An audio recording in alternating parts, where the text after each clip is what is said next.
உயிரோடு தமிழோடு இணைந்திருக்கிறீர்கள். ஐஎல்சி தமிழ் உயிரோடு தமிழில் அன்பர்களே, அரசியல் கலை நிகழ்ச்சியில் இணைந்திருக்கிறீர்கள். அரசியல் கலை நிகழ்ச்சியில் தாயகத்திலிருந்து தாயோட விழாளர் இராமேதர் அவர்கள் இணைகின்றார். வணக்கம் இராமேதரன். வணக்கம் தானண்ணா.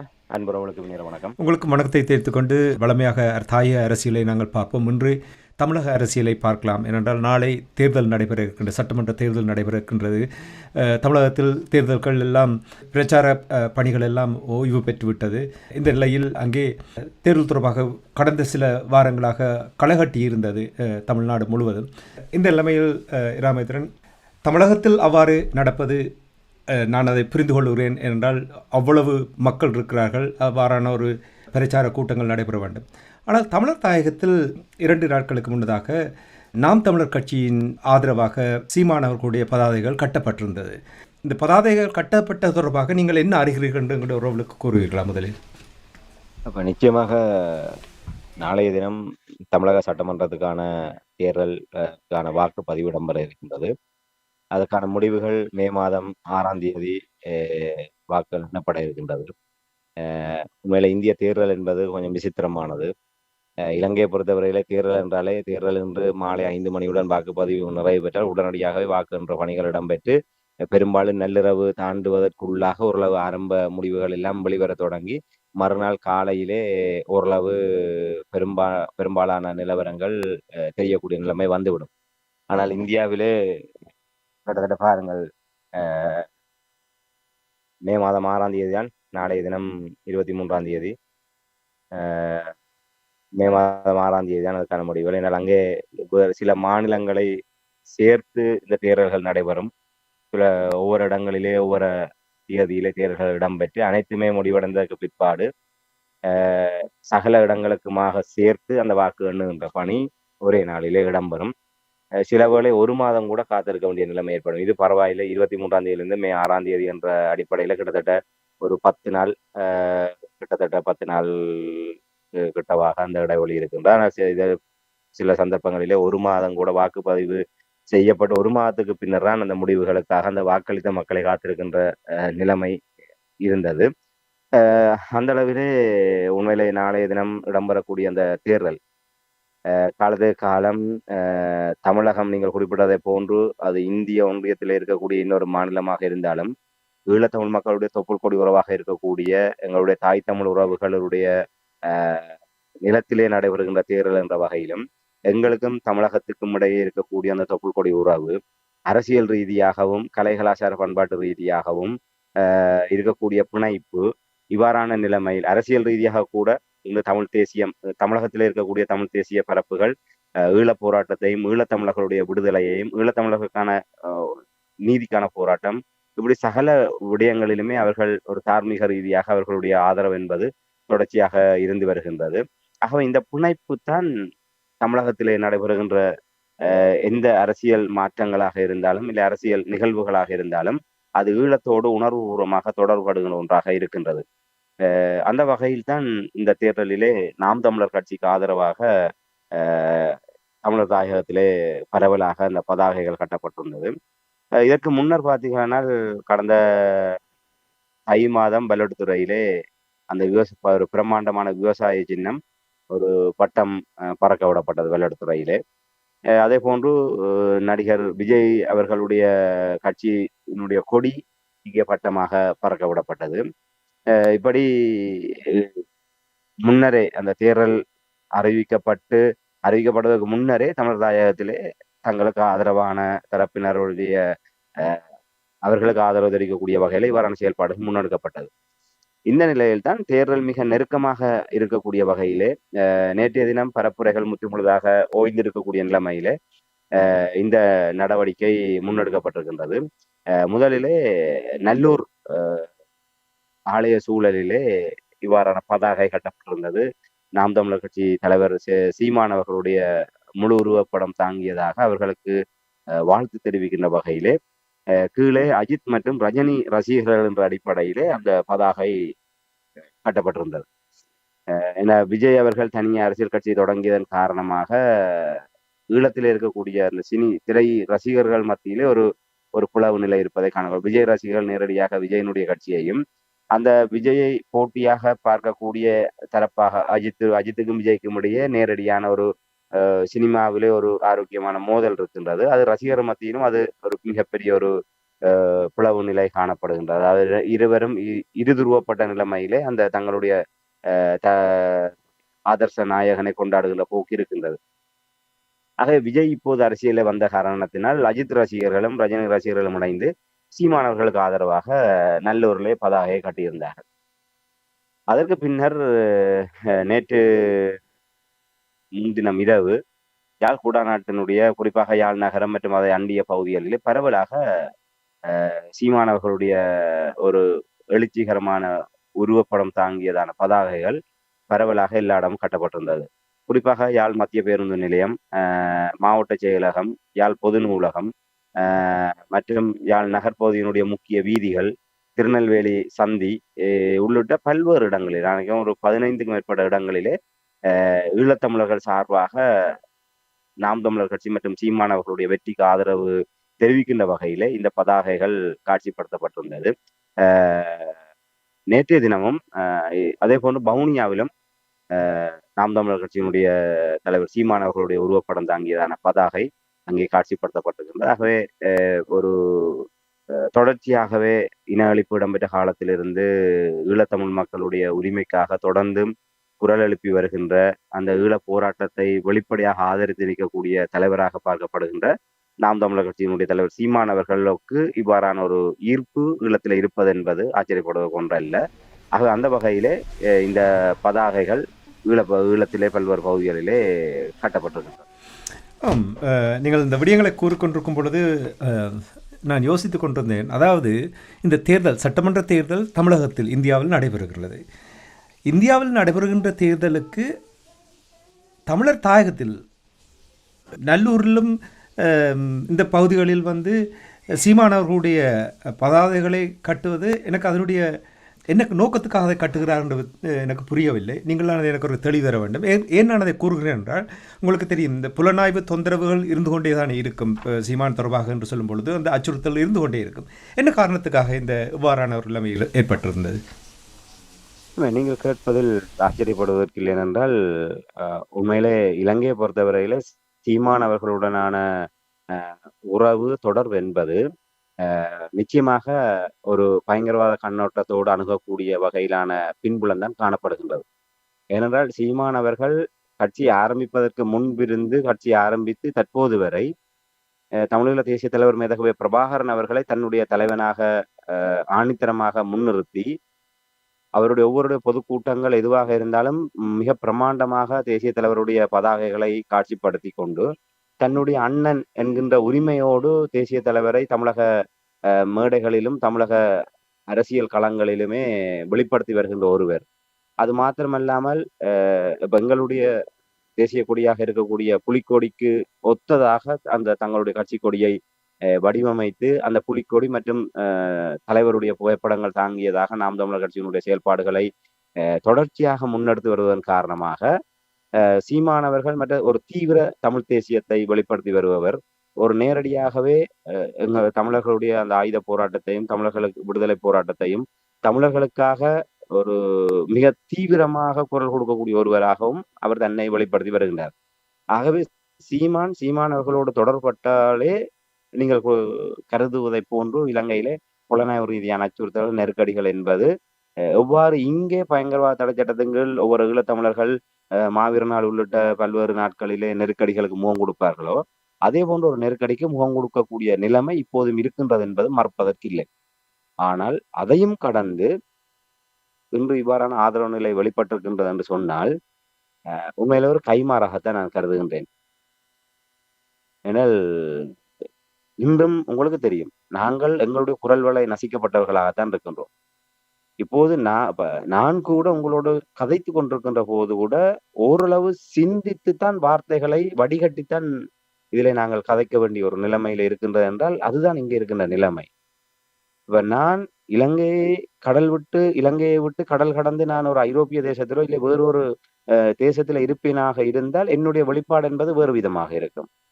எங்களுடைய குரல் வளை இங்கே நசிக்கப்பட்டிருக்கிற நாங்கள் உள்ளத்திலே இருக்கிற அத்தனையும் வெளியே கொட்டிவிட முடியாது. எங்களுடைய கனவுகளை நாங்கள் வெளியே சிறகடித்து பறக்க விட முடியாது. எங்களுடைய ஆதங்கங்களை வெளியே கொட்டிவிட முடியாது. எங்களுடைய எதிர்பார்ப்புகளை வெளியே கொட்டிவிட முடியாது.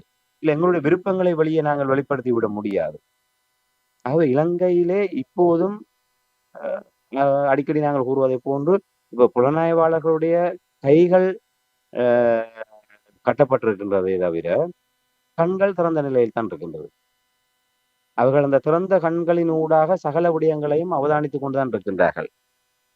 அவர்களுடைய கைகளுக்கு போடப்பட்டிருக்கின்ற கட்டு அப்போது அவிழ்க்கப்படுகின்றதோ, இல்லை அவர்களுக்கு சுதந்திரம் வழங்கப்படுகின்றதோ, அடுத்த நொடியே தமிழர்கள் பயங்கரவாத தடை சட்டத்தின் கீழும் பல்வேறு அடக்குமுறை செயல்பாடுகளின் ஊடாக வேட்டையாடப்படுவதற்கான ஏது நிலை இப்போதும் உயிர்ப்போடு தான் இருக்கின்றது.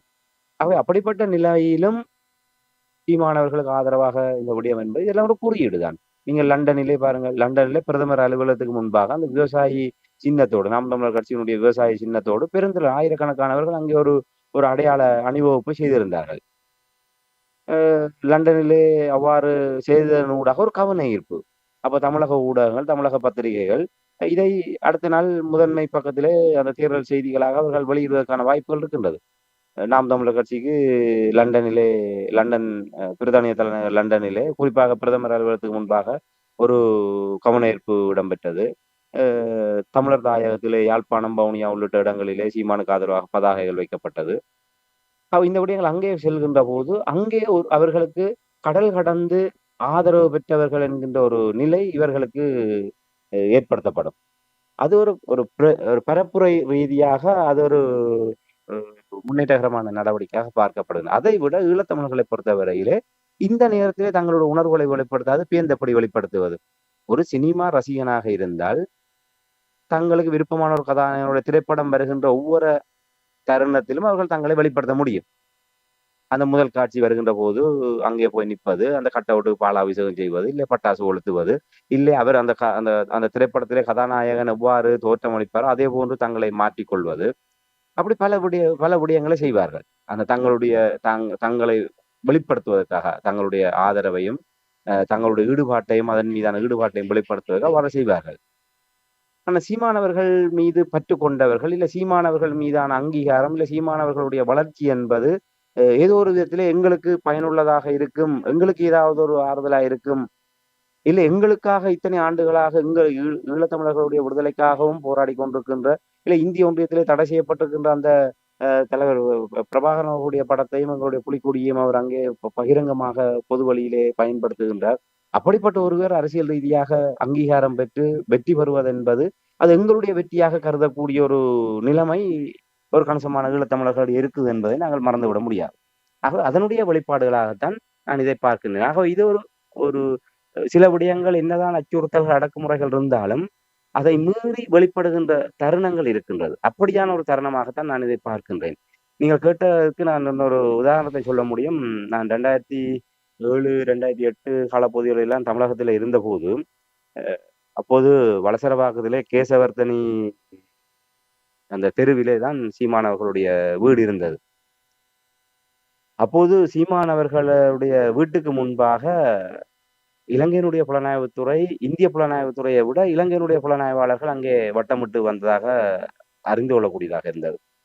ஏனென்று சொன்னால், அந்த போர் முடிந்ததற்கு பிற்பாடும், அதுக்கு அந்த இறுதி கால பகுதிகளிலும், சீமானவர்களை யார் யார் வந்து சந்திக்கின்றார்கள், சீமானவருடைய வீட்டுக்கு யார் யார் வந்து செல்கின்றார்கள் என்பதை உன்னிப்பாக அவதானிக்கக்கூடிய அளவுக்கு இலங்கையினுடைய புலனாய்வு வந்து சீமானுடைய வீட்டு வாசல் வரை கண்காணித்துக் கொண்டிருந்தது.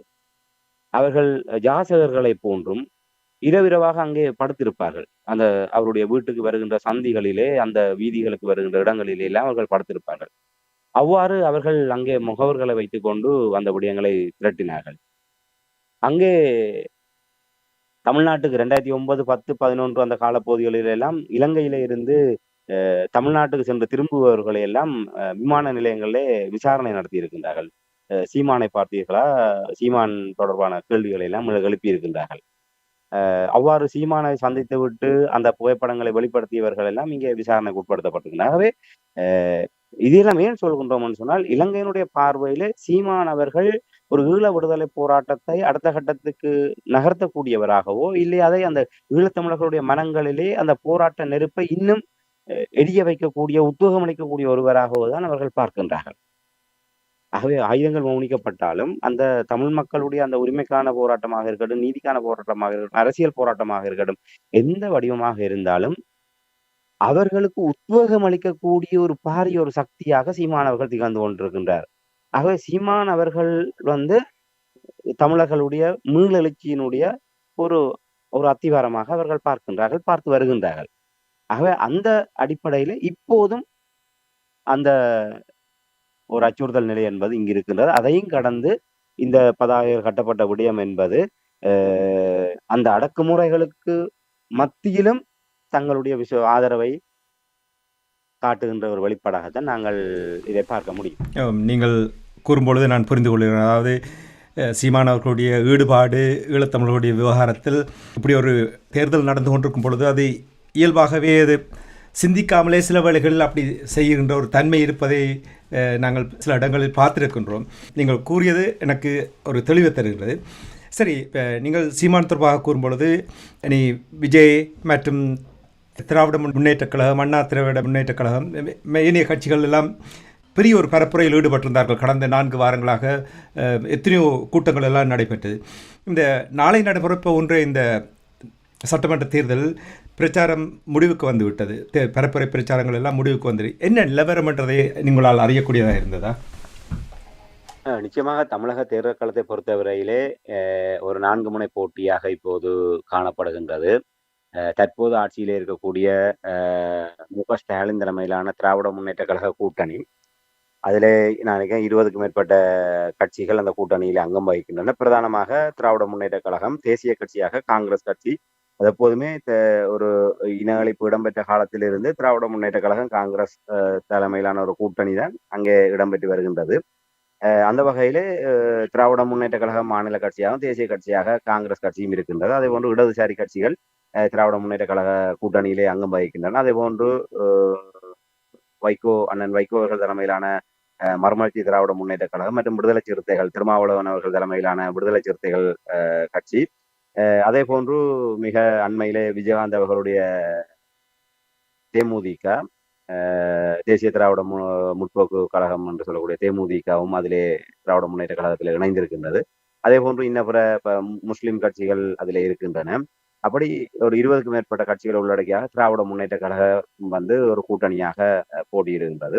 அதற்கு அடுத்தபடியாக பார்க்கக்கூடியதாக ஒரு எதிர்கட்சியாக இருக்கக்கூடிய அண்ணா திராவிட முன்னேற்ற கழகம், ஒரு மாநில கட்சியாக அண்ணா திராவிட முன்னேற்ற கழகம், தேசிய கட்சியாக தற்போது ஆட்சியில் இருக்கக்கூடிய பாரதிய ஜனதா கட்சி.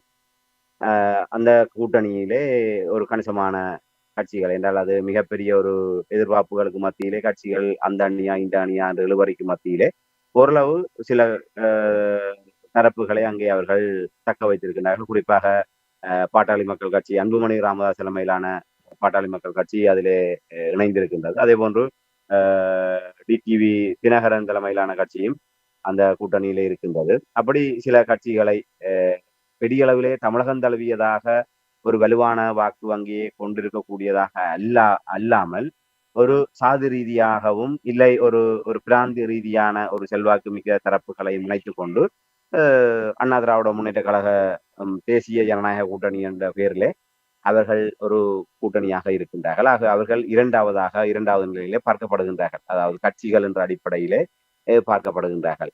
அதுக்கு அடுத்ததாக நாம் தமிழர் கட்சி, நடிகர் விஜயனுடைய தமிழக வெற்றி கழகம். அதே போன்று இப்போது வேல்முருகன் அவர்களும் திராவிட முன்னேற்ற கழகத்தினுடைய கடந்த 5 ஆண்டு கால ஆட்சியிலே அவர்களோடு இருந்துவிட்டு அவர் அதிருப்தியிலே வெளியே வந்து அவர் சுயேட்சையாக தனியே சில தரப்புகளை இணைத்துக் கொண்டு அவர் போட்டியிடுகின்றார். அதே போன்று மருத்துவர் ராமதாசும் அவர் அங்கே தனியே போட்டியிடுகின்றார். அவர்களுக்குள்ளாகவே பாட்டாளி மக்கள் கட்சி இப்போது தகப்பன் மகன் இருவருமே இரு துருவங்களாக நின்று கொண்டு அரசியல் செய்கின்ற நிலைமையிலே ராமதாஸ் அவர்கள் தனித்து நிற்கக்கூடிய ஒரு நிலைமை இருக்கின்றது. அதே போன்று பிரதானமாக பார்க்கின்ற போது திராவிட முன்னேற்ற கழக கூட்டணி, அண்ணா திராவிட முன்னேற்ற கழக கூட்டணி, நாம் தமிழர், தமிழக வெற்றி கழகம், இந்த 4 தான் ஒரு பிரதானமாக இந்த களத்திலே அடையாளப்படுத்தப்படுகின்ற ஒரு நிலைமை காணப்படுகின்றது. நீங்கள் குறிப்பிட்டதை போன்று தேர்தல் அறிவிக்கப்பட்டதற்கு பிற்பாடு மிக தீவிரமான பரப்புரை பணிகள் இடம்பெற்று வருகின்றது. அதை நாங்கள் உன்னிப்பாக அவதானிக்கின்ற போது ஒரு ஆளுங்கட்சி என்ற வகையிலே முதலமைச்சர் மற்றும் அமைச்சர் பெருமக்கள் ஒரு பரவலாக தங்களுடைய பரப்புரை நடவடிக்கையிலே ஈடுபட்டு வருகின்றார்கள். குறிப்பாக உதயநிதி ஸ்டாலின், துணை முதலமைச்சராக இருக்கக்கூடிய உதயநிதி ஸ்டாலினை மையப்படுத்தியதாக அவருடைய வெற்றிக்காக அவருடைய தொகுதிக்கு மிக முக்கியத்துவம் கொடுத்ததான பரப்புரை இடம்பெற்று வருவதை காணக்கூடியதாக இருக்கு. ஏன்னால் அடுத்த முதலமைச்சர் என்று எதிர்பார்க்கக்கூடிய, அதாவது கருணாநிதி அவர்கள் எவ்வாறு ஸ்டாலினை முதலமைச்சராக வேண்டும் என்பதற்காக அந்த ஆட்சி அதிகாரத்தை அதை நோக்கியதாக லாபகமாக பயன்படுத்தினார்களோ, அதே போன்று மு.க.ஸ்டாலினும் தன்னுடைய வாரிசை அடுத்த தன்னுடைய காலத்திலே தன்னுடைய வாரிசுக்கான அங்கீகாரத்தை ஏற்படுத்தி விட வேண்டும் என்ற நோக்கத்திலே உதயநிதி ஸ்டாலின் அவர்களை போட்டியிட்டு போன முறை வெற்றி பெற வச்சு துணை முதலமைச்சராக்கி அமைச்சராக்கி அழகு பார்த்தவர். இப்போது அடுத்த ஒரு நிலையிலே அவரை வெற்றி பெற வைத்து அவரையும் அந்த முதலமைச்சர் என்கின்ற நிலைமைக்கு கொண்டு வர வேண்டும் என்கின்ற அளவிலே வேலைகள் நடைபெற்று வருகின்றன. அவருடைய இடமும் முக்கியமாக பார்க்கப்படுகின்றது. ஆகவே இப்படியாக அண்ணா திராவிட முன்னேற்ற கழகம் சார்பாகவும் தேசிய ரீதியாக இருக்கக்கூடிய பிரதமர் மோடி மற்றும் அமித்ஷா உள்ளிட்டவர்கள், பாரதிய ஜனதா கட்சியினுடைய பிரதமர், உள்துறை அமைச்சர் என பல்வேறு முக்கியஸ்தர்கள் கூட வந்து பரப்புரை நடவடிக்கைகளை தமிழகத்தில் இடம்பெற்றிருந்தது. ஆகவே திராவிட முன்னேற்ற கழகம், அண்ணா திராவிட முன்னேற்ற கழகத்தினுடைய நிலைமை என்பது, அவர்கள் ஏற்கனவே கிட்டத்தட்ட ஒரு 50 ஆண்டுகளுக்கு மேலாக இந்த அரசியலில் இருப்பவர்கள், தமிழகத்தை ஆட்சி செய்தவர்கள், இப்போது ஆட்சி செய்து கொண்டு இருப்பவர்கள், தேசிய கட்சிகளோடு இருப்பவர்கள், அவர்களுக்கான நட்சத்திர அந்தஸ்து, நட்சத்திர பேச்சாளர்கள், அப்படியான பார்வை என்பது மிக அதிகம். அப்படிப்பட்ட நிலைமையிலே அவர்கள் இந்த பரப்புரை நடவடிக்கைகளை முன்னெடுத்த போது, இதிலே அடுத்த கட்ட நிலையிலே நாங்கள் பரப்புரை ரீதியாக நாங்கள் பார்க்கலாம் என்று சொன்னால், நாம் தமிழர் கட்சி மிக தீவிரமான ஒரு பரப்புரையை, ஒரு எந்த ஊடகங்கள் நாம் தமிழர் கட்சியையும் சீமானவர்களையும் நிராகரித்ததோ புறக்கணித்ததோ, அந்த புறக்கணித்த ஊடகங்களே முதன்மை செய்தியாக கொண்டு வருகின்ற அளவுக்கு இந்த 2026ஆம் ஆண்டிலே நாம் தமிழர் கட்சிக்கான வகிபாகம் உயர்வடைந்திருக்கின்றது. அதைவிட மிக முக்கியமாக ஆங்கில ஊடகங்கள். உங்களுக்கு தெரியும், அந்த தமிழகத்திலே இருக்கக்கூடிய ஊடகங்களே கடந்த காலங்களிலே சீமானவர்களையும் நாம் தமிழர் கட்சியை முற்று முழுதாக மிக கவனமாக தவிர்த்து வந்தது. எந்த ஒரு சிறிய ஒரு அங்கீகாரத்தையும் அவர்களுக்கு வழங்கிவிடக் கூடாது, அவர்களுக்கான எந்த ஒரு பிளாட்ஃபார்மையும் ஒரு அடித்தளத்தையும் நாங்கள் ஏற்படுத்தி விடக்கூடாது, மக்களிடையே அவர்கள் தொடர்பான எந்த செய்தியுமே சென்று சேர்ந்து விடக்கூடாது என்பதிலே கடந்த காலங்களில் மிக கவனமாக இருந்தார்கள். ஆனால் இன்று அவர்கள் பொத்தி பொத்தி பிடித்தாலும் அதற்குள்ளாக அடங்க முடியாத அளவுக்கு நாம் தமிழர் கட்சியினுடைய வீச்சு வெளிப்பட்டிருக்கின்றது. இன்று அவர்கள் தாங்களே ஊடகமாக மாறிவிட்டார்கள். ஊடகங்கள் அவர்களை நிராகரித்த காலம் மாறி இன்று அவர்களே ஊடகமாக மாறி இன்று நாம் தமிழர் கட்சியினுடைய சமூக வலைத்தள பாசறை என்பது மிக தீவிரமான வகையிலே செயல்பட்டு முற்று முழுதாக அந்த தமிழக மக்களை ஒரு ஆக்கிரமிக்கக்கூடிய அளவுக்கு அவர்களுடைய செயல்பாடு இருக்கின்றது. அதை விட செயல்பாட்டு ரீதியாகவும் கொள்கை ரீதியாகவும் அவர்களுடைய நிலைப்பாடு என்பது இன்று ஒரு வட இந்தியாவை மையமாக கொண்டு செயல்படக்கூடிய அந்த ஆங்கில ஊடகங்களே சீமானவர்களை நேரடியாக வந்து பரப்புரை நடவடிக்கை இடம்பெறுகின்ற இடங்களிலே வந்து, குறிப்பாக NDTV போன்ற தேசிய ரீதியாக இருக்கக்கூடிய அந்த ஊடகங்கள் கூட, தொலைக்காட்சி ஊடகங்கள் கூட அவரை வந்து நேர்காணல் செய்கின்ற அளவுக்கு சீமானவர்களுடைய நாம் தமிழர் கட்சியினுடைய முக்கியத்துவம் என்பது இந்த தேர்தலிலே உயர்வடைந்திருக்கின்றது. அதிலே மிக குறிப்பாக சொல்ல வேண்டுமாக இருந்தால், உங்களுக்கு தெரியும், ஆரம்பத்தில் இவர்கள் போட்டியிடுகின்ற போது 1.1% வாக்குகளை பெற்றார்கள். எல்லோருமே ஏளனம் செய்தார்கள். ஆனால் தொடர்ந்து 16 ஆண்டுகளாக தனித்து தான் நிற்கின்றார். மக்களோடு தான் கூட்டணி என்கின்ற அந்த நிலைப்பாட்டை மாற்றிக்கொள்ளாது, எவ்வளவு நெருக்கடிகள் எவ்வளவு அடக்குமுறைகள் வந்தாலும் தோல்விகளை கண்டு துவண்டு விடாது, அந்த தோல்விகளை ஒரு பாடமாக எடுத்துக்கொண்டு வெற்றியை நோக்கிய தங்களுடைய முனைப்பை அவர்கள் மேலும் அதிகப்படுத்தி கொண்டிருக்கின்றார்கள். ஆகவே 16 ஆண்டுகளாக தொடர்ச்சியாக தனித்து போட்டியிடுகின்றார்கள் என்று சொன்னால் அவர்களுடைய மன உறுதியும் அந்த கொள்கையின் மீதான பற்றும் தான் அதுக்கான காரணம். ஆக அப்படிப்பட்ட ஒரு நிலைமையிலே 1.1 வாக்கு பெற்றார்கள். பின்னர் கடைசியாக நடந்த பாராளுமன்ற தேர்தலிலே 8.2 வாக்குகளை பெற்றார்கள். அது மிகப்பெரிய ஒரு அங்கீகாரம் என்றால், ஒரு மாநில அங்கீகாரத்தை பெறாது, ஒரு சட்டமன்ற உறுப்பினரை கூட பெற்றுக்கொள்ளாது ஒரு தனித்து நிற்கக்கூடிய ஒரு சிறிய கட்சிக்கு, ஏன்னா உங்களுக்கு தெரியும், உலகம் முழுக்க இலங்கையிலே பார்த்தீர்கள் என்றால் மாகாண சபை தேர்தல் என்றால் மக்களுடைய வாக்களிப்பு ஒரு விதமாக இருக்கும், உள்ளூராட்சி மன்ற தேர்தல் என்றால் ஒரு விதமாக இருக்கும், அதே பாராளுமன்ற தேர்தல் என்றால் ஒரு விதமாக இருக்கும், அதே ஜனாதிபதி தேர்தல் என்றால் வேறு விதமாக இருக்கும். ஒவ்வொரு விதமான தேர்தலுக்கும் மக்களுடைய அணுகுமுறை என்பது வேறு விதமாக இருக்கும். தமிழகத்திலும் அவ்வாறுதான். சட்டமன்ற தேர்தல் என்று வருகின்ற போது, உள்ளூராட்சி மன்ற தேர்தல் என்று வருகின்ற போது அது வேறுபடும். ஆனால் பாராளுமன்ற தேர்தல் என்று வருகின்ற போது அது குறிப்பாக ஒரு ஆளுங்கட்சியை சார்ந்ததாக, ஏனால் மாநிலத்தை ஆளுகின்ற ஒரு தரப்பு பாராளுமன்றத்தை பிரதித்துவப்படுத்தினால்தான் ஏதாவது ஒரு நன்மைகளை பெற்றுவிட முடியும். இல்லை, வேறு அந்த ஆளுங்கட்சியை சாராதவர்கள் பாராளுமன்றத்துக்கு தெரிவு செய்யப்படுவதனூடாக எந்தவித பயனுமே இல்லை. இந்திய ஒன்றியத்திலே இப்போ 30க்கும் மேற்பட்ட மாநிலங்கள் இருக்கின்றது. அதிலே ஒரு மாநிலம் தமிழ்நாடு. அந்த தமிழ்நாட்டிலே எங்க ஒரு மூலையிலே இருக்கக்கூடிய ஒரு ஒரு பாராளுமன்ற தொகுதியில ஒரு பாராளுமன்ற உறுப்பினர் தெரிவு செய்யப்பட்டால் அவர் 540 பேர்ல ஒருவராக இருந்தோன்னா அங்க எதுவுமே செய்து விட முடியாது. ஆகவே ஒரு 39 பாராளுமன்ற உறுப்பினர்கள் தமிழகத்துக்கு இருக்கின்றது. புதுச்சேரியோடு சேர்த்து 40 பாராளுமன்ற உறுப்பினர்கள் தமிழகம், புதுச்சேரிக்கு இருக்கின்றது. ஆகவே அந்த 40லே குறைந்தபட்சம் ஒரு 35 38 ஒரு ஆளுங்கட்சி சார்பான தரப்பினருக்கு வழங்குவதன் ஊடாகத்தான் ஏதாவது மாநிலத்துக்கான நன்மைகளை பெற்றுவிட முடியும் என்கின்ற நிலைப்பாடு தமிழக வாக்காளருடைய அந்த புரிதல் இருக்கின்றது. ஆனால் அதையும் கடந்து கடந்த பொதுத் தேர்தலிலே நாம் தமிழர் கட்சிக்கு 8.2 வாக்குகளை கொடுத்தது என்பது எல்லோராலுமே ஆச்சரியமாக பார்க்கப்பட்டது. இப்ப நான் முன்ன குறிப்பிட்டதை போன்று ஒரு மாநில கட்சி, இல்லை ஒரு தேசிய கட்சி, இல்லை ஒரு வலுவான கூட்டணி, இல்லை முன்னாள் எம்எல்ஏ, முன்னாள் அமைச்சர், ஏதோ ஒரு வகையிலே அப்படியான ஒரு அரசியல் பின்புலம் எதுவுமே இல்லாமல் வெற்றி என்கின்ற ஒரு அதை நெருங்காத ஒரு தனித்து நிற்கக்கூடிய ஒரு தரப்புக்கு அந்த பாராளுமன்ற தேர்தலில் கிடைத்த அங்கீகாரம் என்பது அது இந்த சட்டமன்ற தேர்தலிலே அது பரவலாக அதிகமாக வரும் என்று எல்லோராலுமே கணிக்கப்பட்டது. இந்த தேர்தல் அறிவிக்கப்படுவதற்கு முன்னரே குறைந்தது ஒரு 17-20% வாக்குகள் நாம் தமிழர் கட்சி இந்த சட்டமன்ற தேர்தலை பெறுவதற்கான வாய்ப்புகள் இருக்கின்றது. ஏன்னா பாராளுமன்ற தேர்தலில் அவ்வாறான ஒரு வாய்ப்பு கிடைத்தது என்று சொன்னால் சட்டமன்ற தேர்தலில் நிச்சயமாக அவர்களுக்கு மிக அதிகமான வாய்ப்புகள் இருக்கின்றது என்று கணிக்கப்பட்டது. அதையும் விட 8.2 வாக்கு கிடைத்ததன் காரணமாக நாம் தமிழர் கட்சிக்கு மாநில கட்சி என்கின்ற அங்கீகாரம் தேர்தல் ஆணையத்தால் வழங்கப்பட்டது. இந்திய தேர்தல் சட்டத்தின்படி ஒரு தனித்து நிற்கின்ற ஒரு கட்சி 8% மேற்பட்ட வாக்குகளை பெற்றால் தான் தனித்து நின்று 8% மேற்பட்ட வாக்குகளை பெற்றால் தான் மாநில கட்சி என்ற அங்கீகாரம் கிடைக்கும். அந்த மாநில கட்சி என்ற அங்கீகாரம் என்று சொன்னால் நிரந்தரமான சின்னம் கிடைக்கும். அந்த நிரந்தரமான சின்னம் இதுவரை நாம் தமிழர் கட்சிக்கு கிடைக்கவில்லை. அவர்கள் ஒவ்வொரு தேர்தலிலுமே சுயேட்சைகளுக்கு வழங்கப்படுவது போல ஒரு பொது சின்னம் வழங்கப்படும். பின்னர் அடுத்த தேர்தலில் அது பறிக்கப்பட்டு என்னால் அதை அவர்கள் வளர விட மாட்டார்கள். நிரந்தரமாக ஒரு சின்னம் வழங்கப்படுவது என்பது அந்த கட்சியினுடைய வளர்ச்சியையும் அங்கீகாரத்தையும் காட்டும். அந்த வகையில கடந்த தேர்தலுக்கு பிற்பாடு நாம் தமிழர் கட்சிக்கு நிரந்தரமாக அந்த ஏற்கலப்பையோடு இருக்கின்ற அந்த விவசாயி சின்னமும் அவர்களுக்கான மாநில கட்சி என்ற அங்கீகாரமும் கிடைத்தது. அது கிடைத்து முதலாவதாக எதிர்கொள்கின்ற தேர்தல் என்ற அடிப்படையிலும் மிக முக்கியமாக எதிர்பார்க்கப்பட்டது. ஏற்கனவே அவர்களுக்கான ஆதரவு தளம் மிக ஒரு ஆரோக்கியமான நிலைமையில உயர்வடைந்து வந்தது. மாநில கட்சி அங்கீகாரம் பெற்றதற்கு பிற்பாடு எதிர்கொள்கின்ற தேர்தல் என்ற வகையில ஒட்டுமொத்த அனைவருடைய கவனமும் இந்த தேர்தலை நாம் தமிழரை நோக்கி இருந்தது. அதை அவர்கள் சாதகமாக தங்களுக்கு இவ்வளவு தூரம் ஒரு வெளிப்பார்வைக்கு இவ்வளவு சாதகம் இருக்கின்றன ஓய்ந்து போய்விடவில்லை.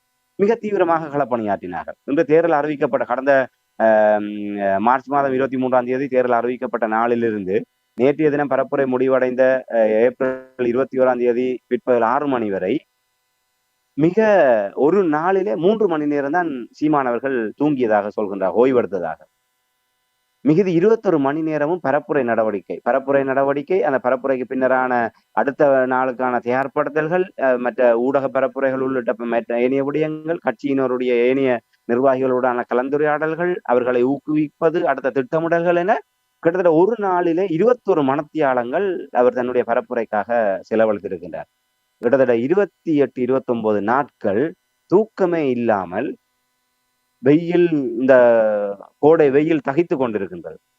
அதற்கு மத்தியிலும் ஓயாமல் சகல இடங்கள் கிட்டத்தட்ட 170க்கும் மேற்பட்ட இடங்களிலே நேரடியாக சீமானவர்கள் பரப்புரை நடவடிக்கையில் ஈடுபட்டிருக்கின்றார். அவர் காரைக்குடி தொகுதியிலே போட்டியிடுகின்றார். ஆனால் எப்பவுமே நாம் தமிழர் என்று சொன்னால் சீமான் மட்டும்தான் ஒற்றை மனிதனாக அந்த கட்சியை தாங்கிக் கொண்டிருக்கின்றார். 234 தொகுதிகளுக்கும் தனித்து வேட்பாளர்கள் களமிறக்கப்பட்டாலும் இப்போதுதான் ஓரளவு சாட்டை துரைமுருகன், இடும்பவனம் கார்த்திக் உள்ளிட்ட பலர் இப்போது பேச்சாளர்களாக அங்கே உருவெடுத்திருக்கின்றார்கள். அவர்களும் இப்போது கணிசமானவர்கள் வேட்பாளர்களாக இருக்கின்ற காரணத்தினால் ஏனைய தொகுதிகளுக்கு சென்றவர்கள் பரப்புரை மேற்கொள்ள முடியாத ஒரு நிலைமை காணப்படுகின்றது. இந்த நிலையில் சீமான் அவர்கள் தான் பெரும்பாலான தொகுதிகளுக்கு அவர் சென்று நேரடியாகவே ஒரு பரப்புரை நடவடிக்கையில ஈடுபட்ட நிலைமைகளை காணக்கூடியதாக இருந்தது. அந்த வகையிலே அவர் கிட்டத்தட்ட 9,000க்கும் மேற்பட்ட கிலோமீட்டரை அவர் கடந்திருக்கின்றார் இந்த தமிழகத்திலே கடந்த ஒரு 28 நாட்களிலே. அவ்வளவு தூரத்துக்கு தமிழகத்தை குறுக்கு வெட்டு முகமாகவும் நெடுக்கு வெட்டு முகமாகவும் தமிழகத்தை அளந்து தமிழகம் முழுவதுமே ஒரு சூறாவளியாக சுற்றுப்பயணம் செய்து அந்த பரப்புரை நடவடிக்கையில் ஈடுபடுறார். ஒரு நாளைக்கு 3 மணித்தியாலமே ஓய்வெடுத்து இந்த தேர்தல் களத்தை தங்களுக்கான ஒரு களமாக மாற்ற வேண்டும் என்று மிக அர்ப்பணிப்போடு ஈடுபட்டிருக்கின்றார்கள்.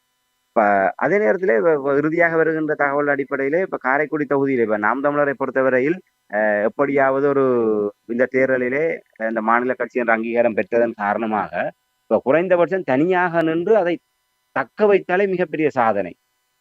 உங்களுக்கு தெரியும் அண்ணன் வைகோ, அண்ணன் திருமாவளவன், ராமதாஸ் போன்றவர்கள் எல்லாம் ஒவ்வொரு திராவிட கட்சிகளோடு மாறி மாறி கூட்டணி வைப்பதற்கான காரணம் அந்த மாநில கட்சி என்ற அங்கீகாரத்தை தக்க வைக்க வேண்டும். ஒன்று 8% மேற்பட்ட வாக்குகளை பெற வேண்டும், இல்லை ஒரு பாராளுமன்ற உறுப்பினரோ இல்லை சட்டமன்ற உறுப்பினர்களை பெற்றால் அந்த கட்சிக்கான அங்கீகாரத்தை தக்க வைக்க முடியும். ஆகவே அதற்காகத்தான் சில தொகுதிகளை 4-5 தொகுதிகளை பெற்றுவிட்டு அதை கூட்டணி பலத்தோடு வென்றுவிட்டு அந்த தங்களுடைய மாநில கட்சியை தக்க வைக்கின்ற ஒரு நிலைப்பாட்டை அவர்கள் கையாண்டு வருகின்றார்கள். ஆனால் நாம் தமிழர் கட்சி மட்டும்தான் தமிழக வரலாற்றிலே முதல் முறையாக தனித்து நின்று ஒரு மாநில கட்சி என்ற அங்கீகாரத்தை பெற்றதும், அது இந்த தேர்தலிலே அதை அந்த 8% குறையாத வாக்குகளை பெற்று தொடர்ந்தும் அந்த மாநில கட்சி என்ற அங்கீகாரத்தை அவர்கள் தக்க வைத்திருக்கின்றார்கள் என்பதே மிகப்பெரிய ஒரு சாதனை. ஆகவே அதை விட ஒரு மேம்பட்டதான நிலை அடைய வேண்டும் என்பதற்காக அவர்கள் இவ்வளவு தூரம் செயல்பட்டு வந்தார்கள். ஆனால் அண்மையிலே நடிகர் விஜய் அவர்களுடைய தமிழக வெற்றி கழகத்தினுடைய வருகை என்பது நேரடியாக நாம் தமிழருடைய வாக்குகளைத்தான் அங்கே பிரிக்கக்கூடிய ஒரு நிலைமை அவதானிக்கப்படுகிறது. விஜய் அவர்களுடைய அடிப்படை ஆதரவு தலைமை இளைஞர்கள். தமிழகத்தை பொறுத்தவரையிலே கிட்டத்தட்ட நான் நினைக்கிறேன் 14-15 லட்சம் பேர் இந்த தேர்தலிலே புதுமுக வாக்காளர்களாக 18-19 வயதுக்கு உட்பட்டு புதிய வாக்காளர்களாக 15 லட்சம் வாக்காளர்கள் இந்த முறை அடையாளம் காணப்பட்டிருக்கின்றார்கள். அதை விட கிட்டத்தட்ட நான் நினைக்கிறேன் ஒரு 2-2.5 கோடி பேர் 40 வயசுக்கு உட்பட்டவர்களாக 19 வயசுலேருந்து 40 வயதுக்கு உட்பட்டவர்களாக ஒரு 2-2.5 கோடி பேர் அடையாளப்படுத்தப்பட்டிருக்கின்றார்கள். இந்த ஒரு 2.5 கோடி வாக்காளர்களால் மிக முக்கியமாக பார்க்கப்படுகின்றனர். அவர்கள்தான் அந்த சினிமா ரசிகர்கள் என்ற வகையிலே அந்த விஜய் ரசிகர்களாக இப்போது அரசியல் ரீதியாக தமிழக வெற்றி கழகத்துக்கு பின்னால் பார்க்கப்படுபவர்கள். ஆகவே இந்த வாக்குகள் என்பது இதுவரை தமிழ் தேசியத்துக்காக சீமானவர்கள் மீது அந்த இளைஞர்களுடைய எதிர்பார்ப்பு என்பது இருந்த நிலைமையில இந்த தேர்தலிலே திராவிட முன்னேற்ற கழகம், அண்ணா திராவிட முன்னேற்ற கழகத்தின் மீதான அதிருப்தி நிலைமைகள் மாற்று தெரிவாக உறுதியாக நிற்கக்கூடிய, கொள்கையோடு நிற்கக்கூடிய கிராமப்புறங்களில் இருக்கக்கூடிய மக்களுடைய மனங்களை வென்றவர்களாக, வெறுமனே வாயாலே வாக்குறுதிகளை வழங்காமல் ஒரு ஆட்சி வரைவு என்று, அதுவும் இந்த முறை அந்த AI தொழில்நுட்பத்தின் ஊடாக அவர்கள் மிக சிறப்பான முறையில இந்த 3D ஒரு விஷுவலைஸ் பண்ணி ஒரு வீடியோவாக அவர்கள் அந்த ஒவ்வொரு தங்களுடைய விடயத்தையும் மக்கள் மத்தியில கொண்டு சேர்த்திருக்கின்றார்கள். தங்களுடைய அந்த ஆட்சி வரைவின் ஊடாக நாங்கள் என்னென்ன விடயத்தை செய்ய போகின்றோம், வேளாண்மையில என்ன விதமான புரட்சி, கால்நடை வளர்ப்பிலே இந்த வேலையற்றவர்களுக்கு எவ்வாறு வேலை வழங்குவது என்று சகல விடயங்களையுமே மிக தெளிவாக படித்தவர்களுக்கும் படிக்காதவர்களுக்கும் பாமர மக்களுக்கு வீட்டில இருப்பவர்களுக்கு சகல பேரையும் உள்ளடக்கியதாக எந்த ஒரு பிரிவினரையுமே புறமுதுக்கி விட முடியாத வகையிலே ஒரு ஆரோக்கியமாக ஒரு நாடு வளர்ச்சி அடைய வேண்டுமாக இருந்தால் ஒவ்வொரு குடிமகனையும் அந்த வளர்ச்சியிலே உள்வாங்கக்கூடிய வகையிலான மிக ஒரு மேம்பட்ட நிலையிலே அந்த ஆட்சி வரைவு கொண்டு வரப்பட்டது. அதை இவர்கள் ஒரு மிக சிறப்பான முறையிலே மக்களிடையே கொண்டு சேர்த்திருக்கின்றார்கள். அப்ப இதன் காரணமாக ஒரு மக்களிடையே ஒரு ஆதரவு நிலை இருக்கின்றது. ஆகவே விஜய் அவர்களுடைய வருகை சினிமா கவர்ச்சி மூலமாக அந்த இளையவர்களுடைய வாக்கு சிதைவென்பது சீமான் நோக்கி போகக்கூடிய அந்த மாற்று கட்சியிலிருந்து போகக்கூடிய வாக்குகள் அதை தடுத்து நிறுத்துகின்ற நோக்கத்தோடு அது பார்க்கப்படுகின்றது. ஆகவே இப்போது காரைக்குடியிலே எப்படியாவது சீமானவர்களை வெற்றி பெற வைத்து சட்டமன்றத்துக்கு அனுப்பிவிட வேண்டும். ஏன்னா இதுவரை சீமானவர்களுடைய கோட்பாடு வென்றால் மகிழ்ச்சி, தோற்றால் பயிற்சி. நாங்கள் வெற்றிக்காக முழுவதுமாக ஒரு போராடுகின்ற எதிர்பார்க்கின்ற ஒரு தரப்பாக இல்லை. ஆனால் நாங்கள் வெற்றிக்காக இந்த சமரசம் செய்ய போவதில்லை.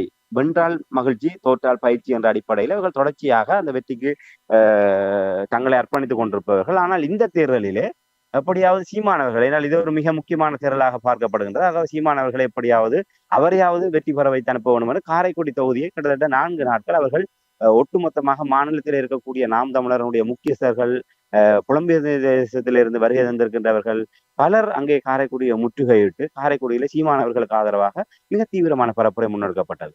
நேற்றைய தினம் அந்த பரப்புரை நிறைவுறுகின்ற நேரத்திலே அந்த சொல்வார்கள் ரோடு ஷோ என்று சொல்வார்கள். அந்த ஒரு மிக இந்த மக்கள் மீதான ஒரு ஒரு எதிர்பார்ப்பை அதிகப்படுத்துவதற்காக, அவர்களுடைய ஆதரவை காட்டுவதற்காக மிக பிரம்மாண்டமான வீதி உலா ஒன்று செய்வார்கள். அவ்வாறான ஒரு வீதியுள்ள மிக கிலோமீட்டர் கணக்குக்கு வாகனங்களிலே அந்த விவசாய சின்னம் நாம் தமிழர் கட்சி கொடியை ஏந்தியவாறு அந்த அணிவகுப்பு செய்ததும் பலர் நாம் தமிழர் கட்சியினுடைய முக்கியஸ்தர்கள் அங்கே காரைக்குடியை முற்றுகையிட்டு பரப்புரை செய்ததெல்லாம் பார்க்கின்ற போது எப்படியாவது நாம் தமிழர் கட்சியினுடைய சீமானவர்கள் இந்த தேர்தலிலே வெற்றி பெறக்கூடிய ஒரு ஏது நிலை அந்த அவர்களுடைய தீவிரமான பரப்புரை மூலமாக காணக்கூடியதாக இருக்கின்றது. இப்போது தற்போது வருகின்ற கருத்து கணிப்புகள் இந்த தேர்தல் பரப்புரை முடிந்ததுக்கு பிற்பாடு அந்த பிரதான கருத்து கணிப்புகள் எதிலுமே நாம் தமிழர் கட்சி ஒரு ஆசனத்தை கூட இல்லை ஒரு தொகுதியை கூட கைப்பற்றும் என்கின்றதை உறுதியாக அறிய முடியாத அளவுக்கு தான் இந்த கருத்து கணிப்புகள் அமைந்திருக்கின்றன. குறிப்பாக திராவிட முன்னேற்ற கழகம் ஒரு சில கருத்து கணிப்புகள் விஜய் 120க்கும் மேற்பட்ட விஜயனுடைய தமிழக வெற்றி கழகம் 120க்கும் மேற்பட்ட தொகுதிகளை கைப்பற்றி அவர்கள் ஆட்சி அமைக்கின்றார்கள் என 234 சட்டமன்ற தொகுதிகளுக்கான தேர்தல் நடைபெறுகின்றது. ஆகவே 118 இடங்களை பெற்றால் அவர்கள் ஆட்சி அமைக்க முடியும். ஆகவே தமிழக வெற்றி கழகம் 120க்கும் மேற்பட்ட இடங்களை கைப்பற்றும் என்பதாக ஒரு சில கருத்து கணிப்புகள் இருந்தாலும் ஒரு பிரதான கருத்து கணிப்புகளை நடத்துகின்ற தரப்புகளுடைய கணிப்பிலே எந்தவித கட்சிகளுமே பெரும்பான்மை பெற முடியாத நிலைமை காணப்படுகின்றது. குறிப்பாக திராவிட முன்னேற்ற கழகம் கூட ஒரு 100லிருந்து 105 வரையான தொகுதிகளை தான் வெற்றி பெறக்கூடியதாக இருக்கின்றது என்றும் அண்ணா திராவிட முன்னேற்ற கழக கூட்டணி 80 தொடக்கம் 90 வரையான தொகுதிகளை வெல்லக்கூடிய நிலைமையிலும் அதுக்கு அடுத்ததாக 3ஆம் நிலையிலே தமிழக வெற்றி கழகமும் 4வதாக நாம் தமிழர் கட்சி அந்த சில கருத்து கணிப்புகளிலே ஒரு 1-5 இடங்களிலே வெற்றி பெறுவதற்கான வாய்ப்புகள் இருக்கின்ற ஒரு சில கருத்து கணிப்புகள் கூறினாலும் பெரும்பாலான கருத்து கணிப்புகளிலே நாம் தமிழர் கட்சியை ஒரு வெற்றி பெறக்கூடிய தரப்பாக அடையாளப்படுத்தப்படவில்லை. ஆகவே தற்போதைய நிலைமையிலே கருத்து கணிப்புகள் ரீதியாக அவ்வாறான ஒரு நிலைமைதான் இருக்கின்றது. ஆனால் இந்த நிலைமைகளை கடந்து நாம் தமிழர் கட்சி பெரும்பாலும் அங்கிருந்து வரக்கூடிய நாங்கள் ஏனைய தரப்புகளை விட நாம் தமிழர் கட்சி மற்றும் தமிழக வெற்றி கழகத்தினுடைய எதிர்பார்ப்புகள் அதிகமாக இருக்கின்ற பின்னணியிலே அது தொடர்பாக நாங்கள் அலசி ஆராய்கின்ற போது நாம் தமிழர் கட்சி குறைந்தது ஒரு 5-10 வரையான தொகுதிகளை ஒரு வெல்வதற்கான வாய்ப்புகள் இருப்பதாக தெரிகின்றது. என்னால் அவர்களுடைய அந்த ஒரு அதிதீவிரமான செயல்பாடுகள் அந்தந்த தொகுதிகளிலே இருக்கக்கூடிய கள நிலவரங்கள் அந்த மாற்று கட்சிகளுடைய பலவீனங்கள் நாம் தமிழர் கட்சி சார்பாக நிறுத்தப்பட்டிருக்கின்ற வேட்பாளர்களுடைய சாதக பாதகம் இந்த விடயங்களை எல்லாம் வைத்து பார்க்கின்ற போது தொடர்ச்சியாக இது நாங்கள் சும்மா ஒரு எழுந்தமானத்திலே பார்க்கின்ற விடயங்கள தொடர்ச்சியாக இந்த பரப்புரை நடவடிக்கைகளின் ஊடாக அதற்கு முன்னரும் பின்னருமாக தொகுதியிலே இருக்கக்கூடிய நிலவரங்கள் அந்த தொகுதியிலே இருக்கக்கூடிய சாதி ரீதியான வாக்குகள் அந்த ஏற்கனவே கடந்த தேர்தலிலே ஏனைய கட்சிகள் பெற்ற வாக்குகள் அந்த விடயங்களை எல்லாம் வைத்து பார்க்கின்ற போது பெரும்பாலும் ஒரு 5-10 இடங்களிலே காரைக்குடியிலே பெரும்பாலும் சீமானவர்கள் வெற்றி பெறுவதோடு மேலும் அவரோடு ஒரு 10க்கு குறையாத நாம் தமிழர் கட்சியை சேர்ந்தவர்கள் இந்த முறை சட்டமன்றத்தில் செல்லக்கூடிய ஒரு வாய்ப்பு இருப்பதை அவதானிக்கூடியதாக இருக்கின்றது. தமிழக வெற்றி கழகத்தை பொறுத்தவரையிலே அவர்கள் ஒரு வாக்கு சதவீதத்திலே ஒரு ஆச்சரியப்படத்தக்கக்கூடிய வகையில் ஒரு முதலாவது தேர்தலிலே ஒரு பொது சின்னத்தை பெற்று அவர்கள் ஒரு ஆச்சரியப்படத்தக்க ஒரு வாக்கு சதவீதத்தை பெறக்கூடிய நிலைமை இருக்கின்றது. ஆனால் அவர்களை பொறுத்தவரையிலே நடிகர் விஜயை தவிர்த்து ஏனைய எந்த ஒரு நபர்களையுமே ஒரு பிரதானமாக அடையாளப்படுத்தி விட முடியாத அளவுக்கு தான் நிலைமை காணப்படுகின்றது.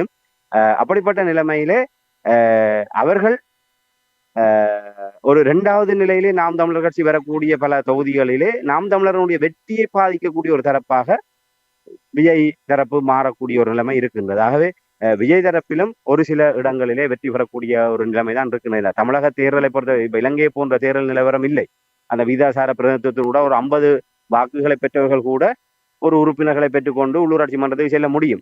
என்னால் அது விகிதாசாரத்தின் ஊடாக அவர்களுக்கான வாய்ப்பு அவ்வாறு வழங்குகின்றது. ஒரு 900 வாக்குகளை பெற்று நேரடியாக வட்டாரத்திலே வெற்றி பெற்றவரும் சரி 50 வாக்குகளை பெற்று விகிதாசாரத்தின் ஊடாக செல்பவரும் சரி அங்கே சரிக்கு சமனாக இருக்கக்கூடிய நிலைமை இருக்கும். ஆனால் தமிழகத்தை பொறுத்தவரையிலே நேரடி போட்டி அந்த ஒரு தொகுதியிலே நின்று ஒருவர் தான் வெல்ல முடியும். ஆகவே இவர்கள் கணிசமான வாக்குகளை பெற்ற அந்த விஜயினுடைய சீமாக்க வெற்றி அந்த ஈடுபாட்டின் மூலமாக ஒரு நாம் தமிழர் இத்தனை ஆண்டுகளாக அந்த உழைப்பை விட இவர்கள் ஒரு குறுகிய காலத்துக்குள்ளாக வாக்கு சதவீதத்தை ஒருவேளை அவர்கள் ஒரு கணிசமான வாக்கு சதவீதத்தை பெற்று ஆச்சரியப்படத்தக்க வைக்கக்கூடிய இடத்திலே தமிழக வெற்றி கழகம் தங்களை நிலைநிறுத்தும். ஆனால் எதிர்பார்க்கக்கூடிய அளவுக்கு அவர்களுடைய வெற்றி எண்ணிக்கை என்பது இருக்குமா என்பதை நாங்கள் பொறுத்திருந்தான் பார்க்க வேண்டும். ஒரு தொங்கு சட்டமன்றம் அமையக்கூடிய வகையிலான ஒரு நிலைமைதான் தற்போது வரை நாங்கள் அவதானிக்கூடியதாக இருக்கு. பொறுத்திருந்து பார்ப்போம் அது எவ்வாறு மாறுகின்றது. அப்படி ஒரு தொங்கு நிலைமை வந்தால் என்ன மாற்றம் தமிழகத்தில் ஏற்படுத்த போகின்றதோ தெரியவில்லை. நான் நினைக்கிறேன் இதுக்கு முதல் அப்படியான ஒரு நிலைமை வந்ததாக நான் அறியவில்லை. நாங்கள் பொறுத்திருந்து பார்ப்போம். இனி இதே நேரத்தில் இப்போ ராமேஸ்வரன், நீங்கள் பேசும்பொழுது கூறினீர்கள் நாம் தமிழர் கட்சியினுடைய அந்த அவர்கள் ஊடகமாக மாறி செயல்பட்டார்கள் என்று நீங்கள் கூறும்பொழுது, இப்பொழுது நாங்கள் ஒரு நவீன உலகத்தில் வாழ்ந்து கொண்டிருக்கிறோம். முன்னரெல்லாம் தேர்தல் பிரச்சாரம் என்று சொன்னால் வானொலி, தொலைக்காட்சி, இனி துண்டு பிரசுரங்கள், சுவரொட்டிகள் தான் அதிகமாக பயன்படுத்துவார்கள் பிரச்சாரத்துக்கு.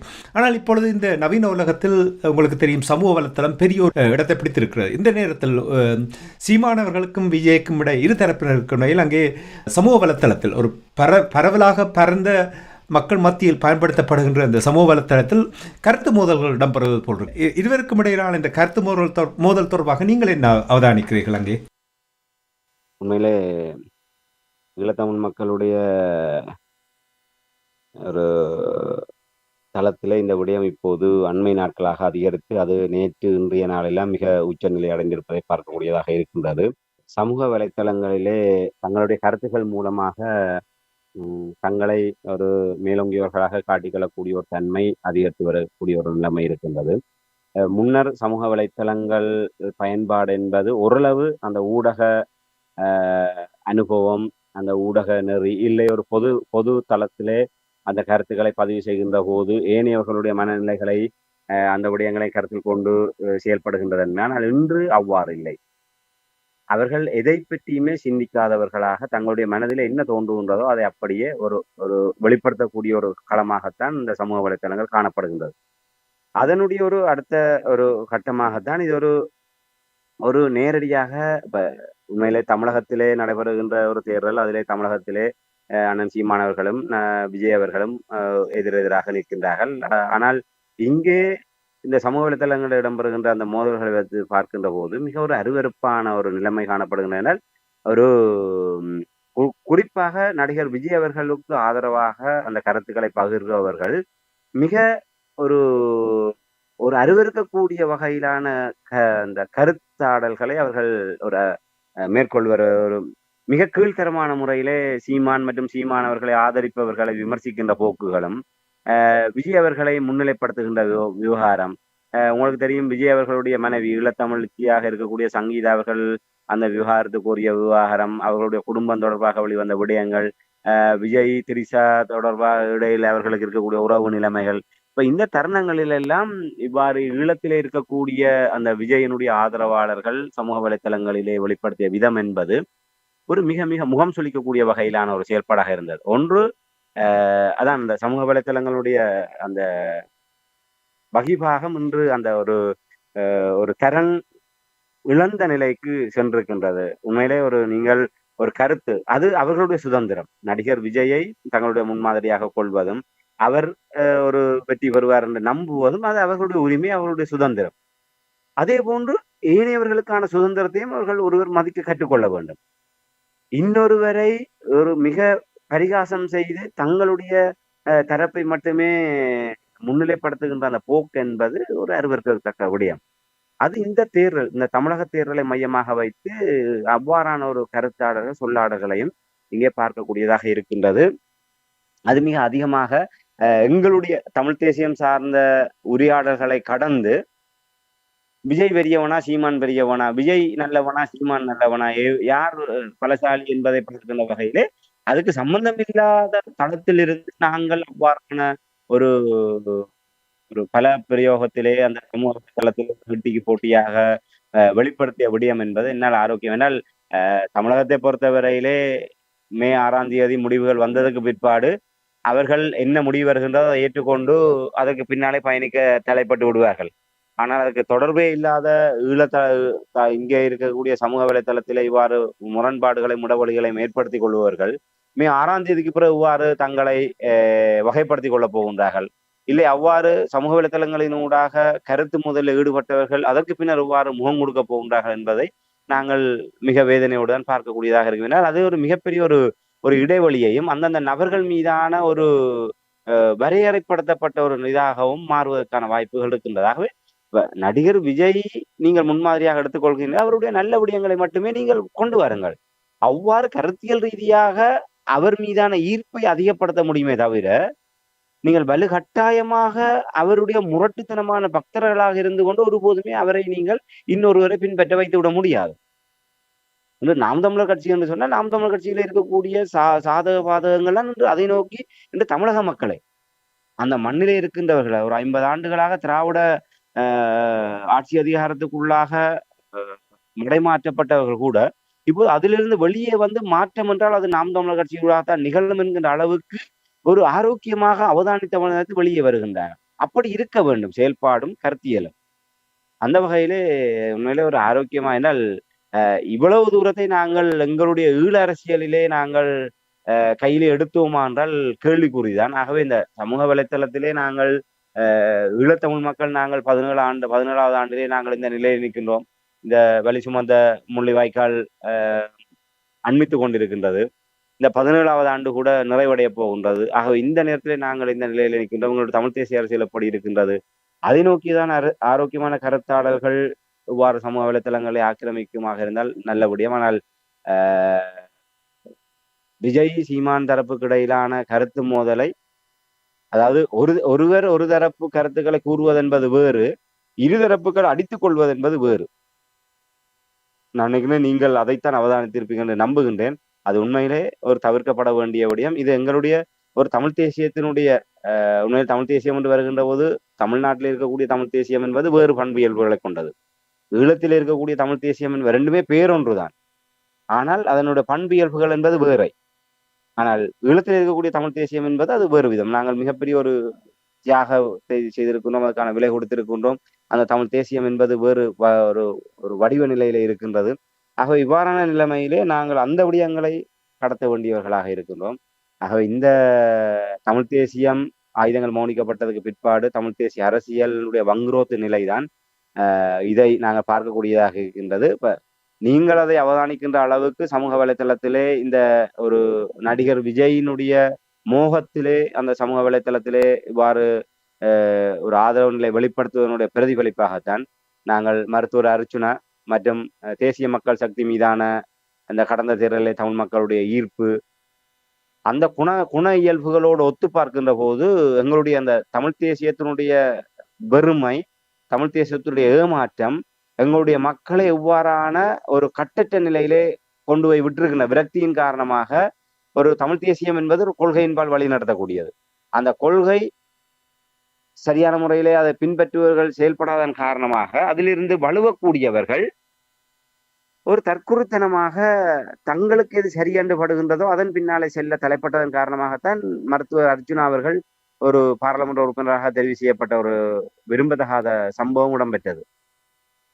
தேசிய மக்கள் சக்தி யாழ் மாவட்டத்திலே 3 பாராளுமன்ற உறுப்பினர்களையும், வடமாகாணத்திலே 6 பாராளுமன்ற உறுப்பினர்களையும், வடக்கு கிழக்கிலே அதிகமான தமிழ் தேசிய கட்சிகளுக்கு நிகராக பாராளுமன்ற ஆசனங்களை பெறக்கூடிய நிலைமை வந்தது என்று சொன்னால் இவ்வாறான ஒரு புரள்வு நிலைதான். இதற்கெல்லாம் காரணம் தமிழ் தேசியம் தன்னுடைய அந்த பிடிமானத்தை மெல்ல மெல்ல இழந்து கொண்டிருக்கின்றது. அதாவது தமிழ் மக்கள் மீதான, ஈழத்தமிழ் மக்கள் மீதான தன்னுடைய பிடிமானத்தை தமிழ் தேசியம் மெல்ல மெல்ல இழந்து வருகின்றது. அதனுடைய உச்ச நிலைதான் இப்போது இந்த தமிழக தேர்தல் களத்திலே விஜயை நோக்கியதாக, அந்த விஜயனுடைய ஒரு ஆதர்சமாக அந்த சமூக வலைத்தளங்களை வெளிப்பட்டு அவ்வாறான ஒரு நிலையை நான் பார்க்கிறேன். தெளிவாக நீங்கள் அந்த விடயத்தை கூறியதுக்காக நன்றி ராமேந்திரன்.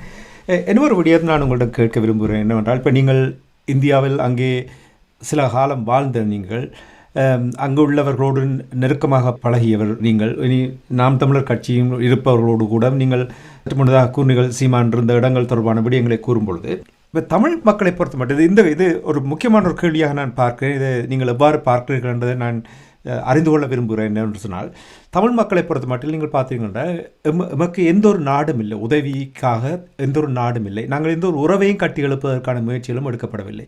பலர் கூறியதை நான் பார்த்திருக்கின்றேன். தமிழகத்தின் ஊடாக எங்களுடைய உறவுகளை கட்டி எழுப்புவதற்கு சில வழிகளை நாங்கள் கண்டுபிடிக்க வேண்டும் என்று கூறும்பொழுது, நான் நினைக்கிறேன் தாசிஸ் மாஸ்டர் அவர்கள் முன்னர் ஒரு தேர்தல் காலத்தில் வந்து கூறினார், நாங்கள் எந்த கட்சியையும் வெளிப்படையாக எதிர்த்தோ அல்லது அவைகளுக்கு முழுமையாக நாங்கள் ஆதரிக்காமல் அந்த மக்கள் எடுக்கின்ற முடிவுகளை நாங்கள் மதிக்கக்கூடிய ஒரு மனிதர்களாக நாங்கள் இருக்க வேண்டும் என்று.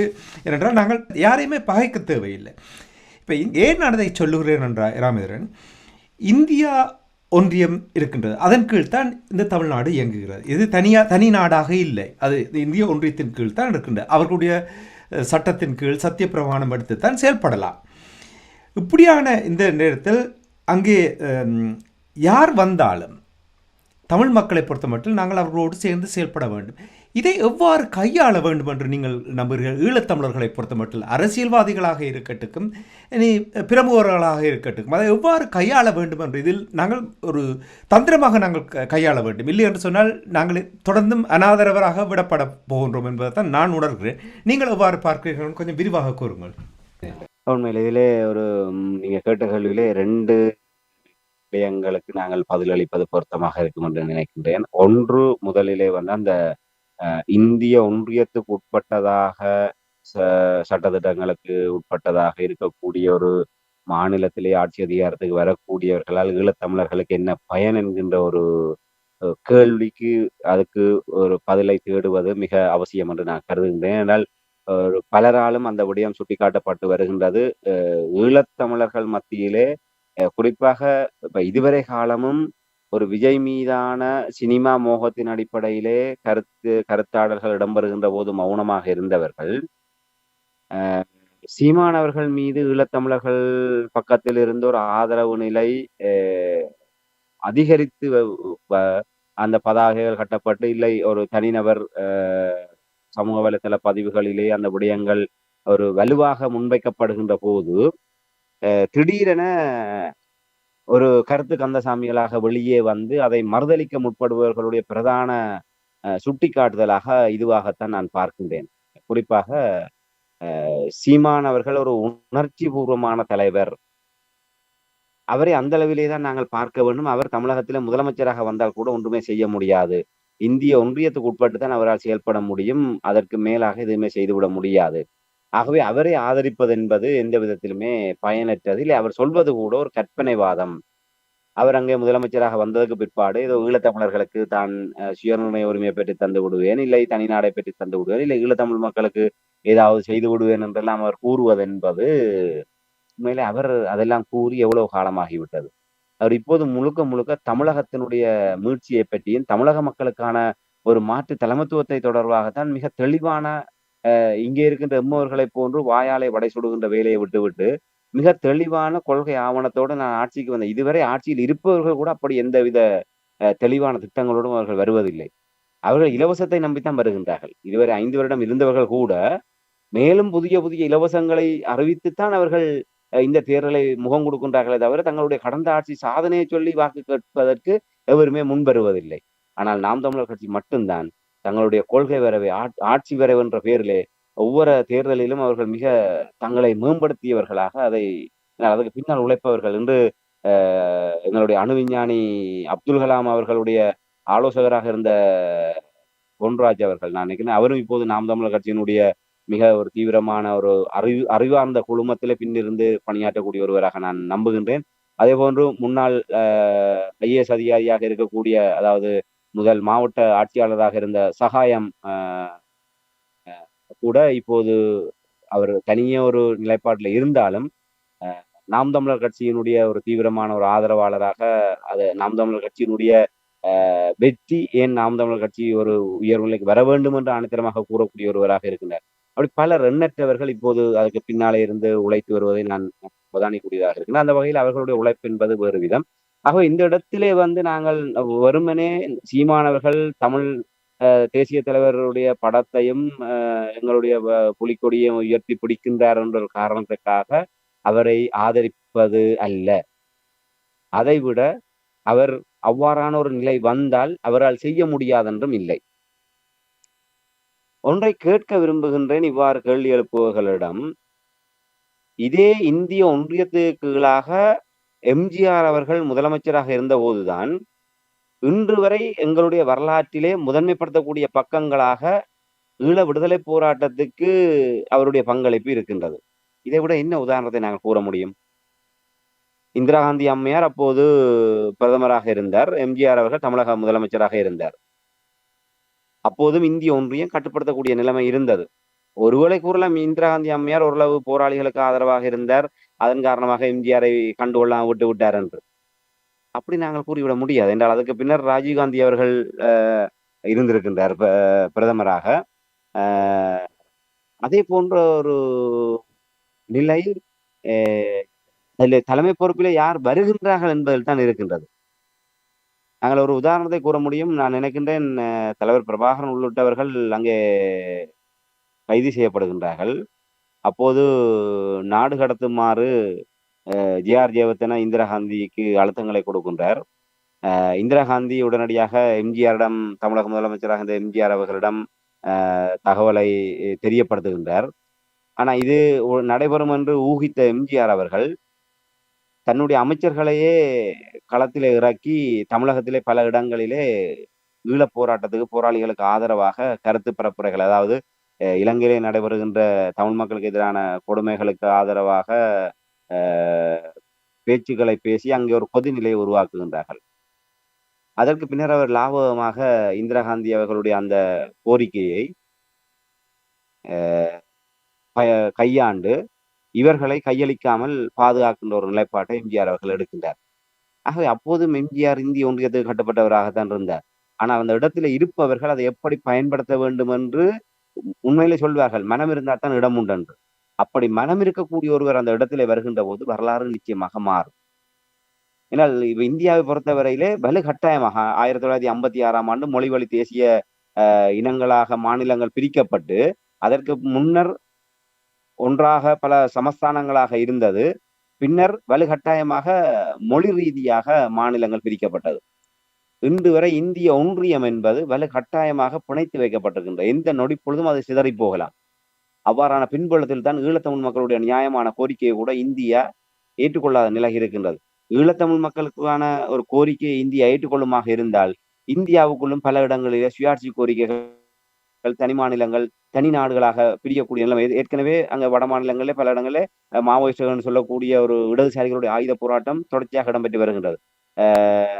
மணிப்பூர், நாகாலாந்து உள்ளிட்ட பல இடங்கள் அங்கே இப்போதும் போராட்டங்கள். தமிழ்நாட்டிலே எப்போது இருந்தே தமிழ்நாடு தனித்து செல்ல வேண்டும் என்கின்ற ஒரு தமிழ்நாடு விடுதலைப்படை என்ற ஒன்றே ஒரு ஆயுத ரீதியான போராட்டங்கள் அந்த காலத்தில் இடம்பெற்றது எல்லாம் இருக்கின்றது. ஆகவே பல மாநிலங்கள் எங்கேயாவது ஒரு இடத்துல வெடிப்பு ஏற்படுமாக இருந்தால் பல இந்திய ஒன்றியம் என்பதை சுக்குநூறாகிவிடும். ஆக அவர்கள் அதை எப்படியாவது இறுக்கி பிடித்து விட வேண்டும் வைத்திருக்க வேண்டும் என்பதற்காக அவர்கள் செயல்படுகின்றார்கள். ஆனால் அவ்வாறான நிலைமை அங்கே இல்லை. சரி, அப்படி கேட்பவர்களும் ஒரு விடயத்தை கேட்க முடியும். இலங்கையிலே 6ஆம் திருத்த சட்டத்தை உள்ளடக்கியதான அரசியலமைப்பு சத்தியப்பிரமாணம் செய்துவிட்டுத்தான் எங்களுடைய தமிழ் தேசிய அரசியல்வாதிகள் என்னென்ன விடயமெல்லாம் பேசுகின்றார்கள், என்னென்ன விடயமெல்லாம் செய்கின்றார்கள். அப்ப ஒன்றுபட்ட இலங்கைக்குள் சத்தியப்பிரமாணம் செய்துவிட்டு எப்படி அவர்கள் இதையெல்லாம் செய்கின்றார்கள்? அப்ப அவர்களை நம்பி ஏன் நாங்கள் வாக்களிக்க வேண்டும்? சரி, இந்திய ஒன்றியத்துக்குள்ளாக வருகின்ற சீமான் ஒரு கதைக்கு சீமான் அவர்கள் இன்று இல்லாவிட்டாலும் 2031ஆம் ஆண்டு சட்டமன்ற தேர்தலிலே ஒரு முதலமைச்சராக வருகின்றார் வைத்துக் கொள்வோம். சரி, அவரால் எதுவுமே செய்துவிட முடியாது என்ற வாதத்தை முன்வைப்பவர்கள் அப்ப எப்படி ஒட்டியாட்சி 6ஆம் திருத்தத்துக்கு உட்பட்ட ஒட்டியாட்சி அரசியலமைப்பை ஏற்றுக்கொண்டு அதன் கீழ் சத்தியப்பிரமாணம் செய்கின்ற எங்களுடைய பாராளுமன்ற உறுப்பினர்களோ இல்லை அந்த பாராளுமன்ற உறுப்பினர் பதவியைத்தான் அதி உச்சமான பதவியாக நினைத்துக் கொண்டு அரசியல் செய்கின்ற எங்களுடைய தமிழ் தேசிய கட்சிகளுக்கோ ஏன் நாங்கள் வாக்களிக்க வேண்டும்? அதன் மூலமாக என்ன பயன்? என்னத்தை பெற்றுவிட முடியும்? அதே அரசியலமைப்பிலே சத்தியப்பிரமாணம் செய்துவிட்டு அந்த அரசியலமைப்பை தீயிட்டு கொளுத்துகின்ற உரிமையும் அந்த பாராளுமன்ற உறுப்பினர்களுக்கு இருக்கின்றது. அவர்கள் நினைத்தால் எதையுமே செய்ய முடியும். ஆகவே இது என்னை பொறுத்தவரையில இதை ஏற்றுக்கொள்ளக்கூடிய ஒரு வாதமாக நான் பார்க்கவில்லை. அது அந்த அந்த சீமான் அவர்களை ஒரு கருத்தியல் ரீதியாக ஏற்றுக்கொள்ள முடியாதவர்கள் ஒரு சொல்கின்ற ஒரு நொண்டிச்சாட்டாகத்தான் நான் பார்க்கின்றேன். நிச்சயமாக அந்த இடத்திலே அந்த ஒரு உயர்வான இடத்தை அவர்கள் அடைய வேண்டும். அதாவது தமிழ் தேசியம் இல்லை தமிழ் மக்களுடைய ஒரு முயற்சிக்காக அந்த அந்த நிலமாக இருந்தாலும் இந்த நிலமாக இருந்தாலும் தமிழ் மக்களுக்காக உண்மையாக செயல்படக்கூடியவர்கள் அவ்வாறான ஒரு உயரத்துக்கு வருகின்ற போது நிச்சயமாக எங்களுக்கு ஒரு ஆதரவான என்று பிரித்தானியாவிலே எங்களுக்கான மாற்றம் என்று பிரித்தானிய பிரதமர் நாங்கள் அதை எப்படி முன்மாதிரியாக எடுத்துக்கொள்கின்றோம்? பிரித்தானிய பிரதமர் ஒரு எங்களுடைய தைப்பொங்கல் தினத்திலே ஒரு பட்டு வேட்டியோடு எங்களோடு சேர்ந்து அந்த ஒரு பண்பாட்டு ரீதியாக அந்த பொங்கல் விழாவிலே கலந்து கொள்கின்ற போது அந்த ஒரு தருணத்தை தவிர அவர்களிடமிருந்து வேறு எதிர்பார்க்க முடியும். ஆனால் அந்த தருணம் ஒரு பிரித்தானியாவுடைய பிரதமரே எங்களுடைய பண்பாட்டுடைய அணிந்து கொண்டு எங்களுடைய கலாச்சார பண்பாட்டு நிகழ்வுகளிலே முதன்மை விருந்தினராக கலந்து கொண்டார் என்பது எங்களுக்கு மிகப்பெரிய ஒரு உத்வேகத்தை தரக்கூடிய ஒன்றாக இருக்கின்றது. அதே போன்ற ஒரு பல விடயங்களை நாங்கள் அவ்வாறு தமிழக மண்ணிலிருந்து நாங்கள் எதிர்பார்க்க முடியும். ஆகவே ஒன்றுமே இல்லை என்று சொல்லி நாங்கள் ஒதுக்கிவிட முடியாது. அந்த ஒரு காரணத்துக்காக நாங்கள் சீமானை ஆதரிக்க கூடாது என்று கூட நாங்கள் மட்டுப்படுத்தி விட முடியாது. ஆகவே அது ஒவ்வொருவருடைய உரிமை. ஆகவே இது அந்த சாரப்பட அந்த கருத்தை என்னால் ஏற்றுக்கொள்ள முடியாது என்றால் நான் இந்த இடத்திலே இவ்வாறு கூறுகின்றேன். அதற்கு அடுத்ததாக நாங்கள் பல தடவை விரிவாக பேசியிருக்கின்றோம். தமிழகம் என்பது நிச்சயமாக மிக முக்கியமான ஒரு தளம்.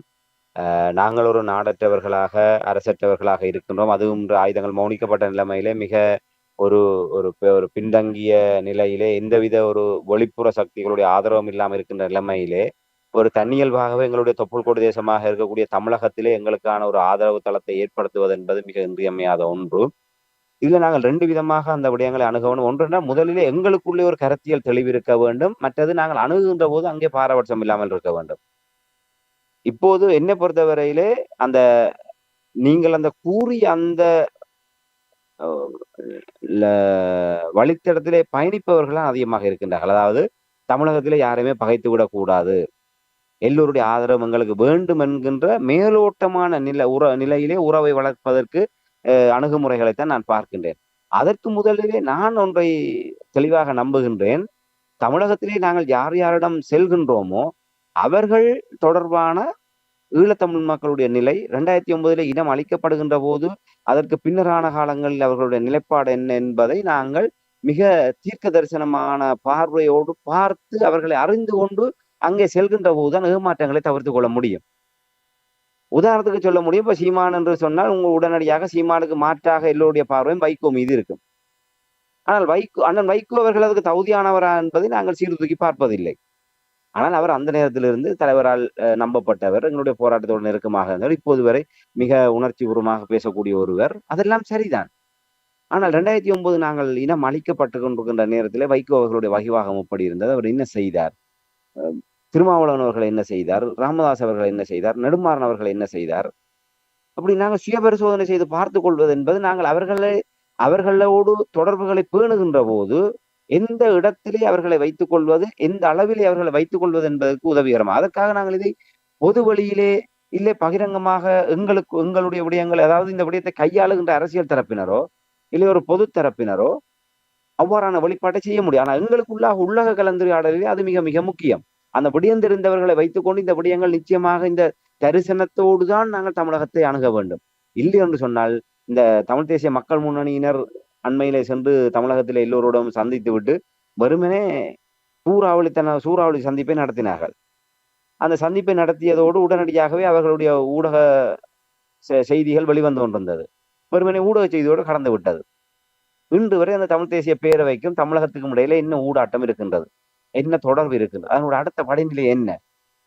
இல்லை கலை கலாச்சார பண்பாட்டு ரீதியாகவோ, இல்லை ஒரு கல்வி ரீதியாகவோ, இல்லை ஒரு ஆய்வுத்துறை ரீதியாகவோ தமிழகத்தை நாங்கள் எப்படி பிணைத்திருக்கின்றோம், அதற்கு ஏதாவது செய்திருக்கின்றோமா? இல்லை. ஆகவே இது ஒரு இப்ப நான் முன்னர் குறிப்பிட்டதை போன்று ஒரு மேலோட்டமாக தமிழகத்தை நாங்கள் ஒரு எச்சரிக்கையாக அணுக வேண்டும் என்ற அடிப்படையில ஸ்டாலினை சந்தித்தார்கள், எடப்பாடியை சந்தித்தார்கள், சீமானை சந்தித்தார்கள், வைகோ சந்திக்க போனார்கள். வைகோ சந்திக்கவில்லை. புலம்பெயர் தரப்பினருடைய தலையீட்டிலே அவர் சந்திக்கவில்லை. இனிய திருமாவளவன் ஊடாக எல்லா சந்திப்புகளையும் நடத்தினார்கள். ஆனால் அந்த சந்திப்பு ஆரோக்கியமானதா என்றால் இல்லை. ஆகவே முதலிலே நாங்கள் தமிழகத்தை 2009க்கு முன்னர் பின்னர் என்ற அடிப்படையிலே நாங்கள் அந்த ஒவ்வொருவருடைய நிலைப்பாடுகளை நன்று அலசி ஆராய்ந்து எங்களுக்குள்ள ஒரு தெளிவு நிலையை வைத்துக் கொண்டு 2 கட்டமாக இந்த இடத்திலே தலைவர் பிரபாகரன் அவர்களுடைய அணுகுமுறை இந்த இடத்திலே நாங்கள் ஒரு சீர்தூக்கி பார்ப்ப பொறுத்தவரை நான் அறிந்த வகையில தமிழகத்திலே நான் இருந்த காலப்பகுதியிலே அந்த தலைவர்களோடு அங்கே நான் உறவுகளை பேணிய போது நான் அறிந்து கொண்ட விடயம், இப்போது இந்த 2026ஆம் ஆண்டு தேர்தல் வருகின்றது என்று தலைவர் பிரபாகரன் அவர்கள் இருந்திருந்தால் வைகோ அவர்களுக்கு ஒரு ஆலோசனை வழங்கப்படும். அவர் ஓரளவு திராவிட முன்னேற்ற கழகத்தோடு நெருக்கமான உறவை வைத்திருப்பவராக இருந்தால் நீங்கள் திராவிட முன்னேற்ற கழகத்தோடு கூட்டணியில இருங்கள் என்று. ராமதாஸ் அவர்களுக்கு சொல்லப்படும், நீங்கள் அண்ணா திராவிட முன்னேற்ற கழகத்தோடு கூட்டணி வைத்துக் கொள்ளுங்கள். விடுதலை சிறுத்தைகள் திருமாவளவன் சொல்லப்படும் நீங்கள் திராவிட முன்னேற்ற கழகத்தோடு என்றால் விடுதலை சிறுத்தைகளும் பாட்டாளி மக்கள் கட்சியும் ஒரு இடத்துல இருக்க முடியும். என்றால் தலித்துக்களும் வன்னியர்களும் அடிப்படையிலே சாதி ரீதியாக ஒருவருக்கு ஒருவர் எதிரானவர்களாக அங்கு கட்டமைக்கப்பட்டிருக்கின்றார்கள். இருவரும் ஒரு கூட்டணியிலே இருக்க முடியாது. அந்த அடிப்படையிலே தலைவர்களுடைய நிலைப்பாடு என்பது தேர்தல் என்பது மக்களுடைய முடிவுகள் எந்த நேரமும் ஆச்சரியமளிக்கக்கூடிய வகையில மாறக்கூடும். எந்த ஆட்சி வந்தாலும் அதிலே ஈழப் போராட்டத்துக்கு ஆதரவு தரக்கூடியவர்கள் அங்கே இருக்க வேண்டும். அதுதான் அவருடைய அணுகுமுறையாக இருந்தது. அது கருணாநிதி அவர்கள் முதலமைச்சராக வந்தால் கூட அவருக்கு பக்கத்திலே வைகோ அவர்கள் இருப்பார். ஜெயலலிதா அவர்கள் முதலமைச்சராக வந்தால் பக்கத்திலே ராமதாஸ் அவர்கள் இருப்பார்கள். அவர்களை அவ்வாறு இரு சமநிலையிலே பேணுவதனூடாக ஒருவேளை 2009 என்ன நடந்தது? பாரதிய ஜனதா கட்சி வெற்றி பெறும் என்கின்ற நிலைமை இருந்தது. ஆனால் நடந்தது என்ன? காங்கிரஸ் மறுபடியும் அங்கே ஆட்சிக்கு வந்தது. ஆகவே அப்போது தமிழ் தேசிய கூட்டணியினர் டெல்லிக்கு சந்திப்புக்கு செல்வதற்காக காத்திருந்தார்கள். அப்போது காங்கிரஸ் அழைப்பின் பேரிலே அவர்கள் தேர்தல் யுக்தியாக தமிழ் தேசிய கூட்டமைப்பை டெல்லிக்கு அழைத்திருந்தார்கள். அப்போது நடேசன் ஊடாக இவர்களுக்கு சொல்லப்பட்ட செய்தி, கொஞ்சம் நீங்கள் அவசரப்பட வேண்டாம், சந்திப்பை கொஞ்சம் பொறுத்து செய்யலாம். ஏன்னா தேர்தல் நடக்கிற நேரம் நாங்கள் ஒரு தரப்போடு போய் தமிழ் தரப்பினுடைய உறவு நிலையை காட்டிட்டமாக இருந்தால் அங்க இந்தியாவிலிருந்து வருகின்ற செய்திகள் பாரதிய ஜனதா கட்சி ஒரு ஆட்சி மாற்றத்தினூடாக பாரதிய ஜனதா கட்சி இடம் ஆட்சி மாறுவதற்கான வாய்ப்பு இருக்கின்றது. இந்த நேரத்திலே கடைசி நேரத்தில் போய் காங்கிரஸோடு நாங்கள் பேச்சுவார்த்தை நடத்துவோமாக இருந்தால் வருகின்ற பாரதிய ஜனதா கட்சி ஈழத்தமிழ் மக்களுடைய விவகாரத்தை புறமொதுக்குவதற்கான வாய்ப்பு இருக்கின்றது.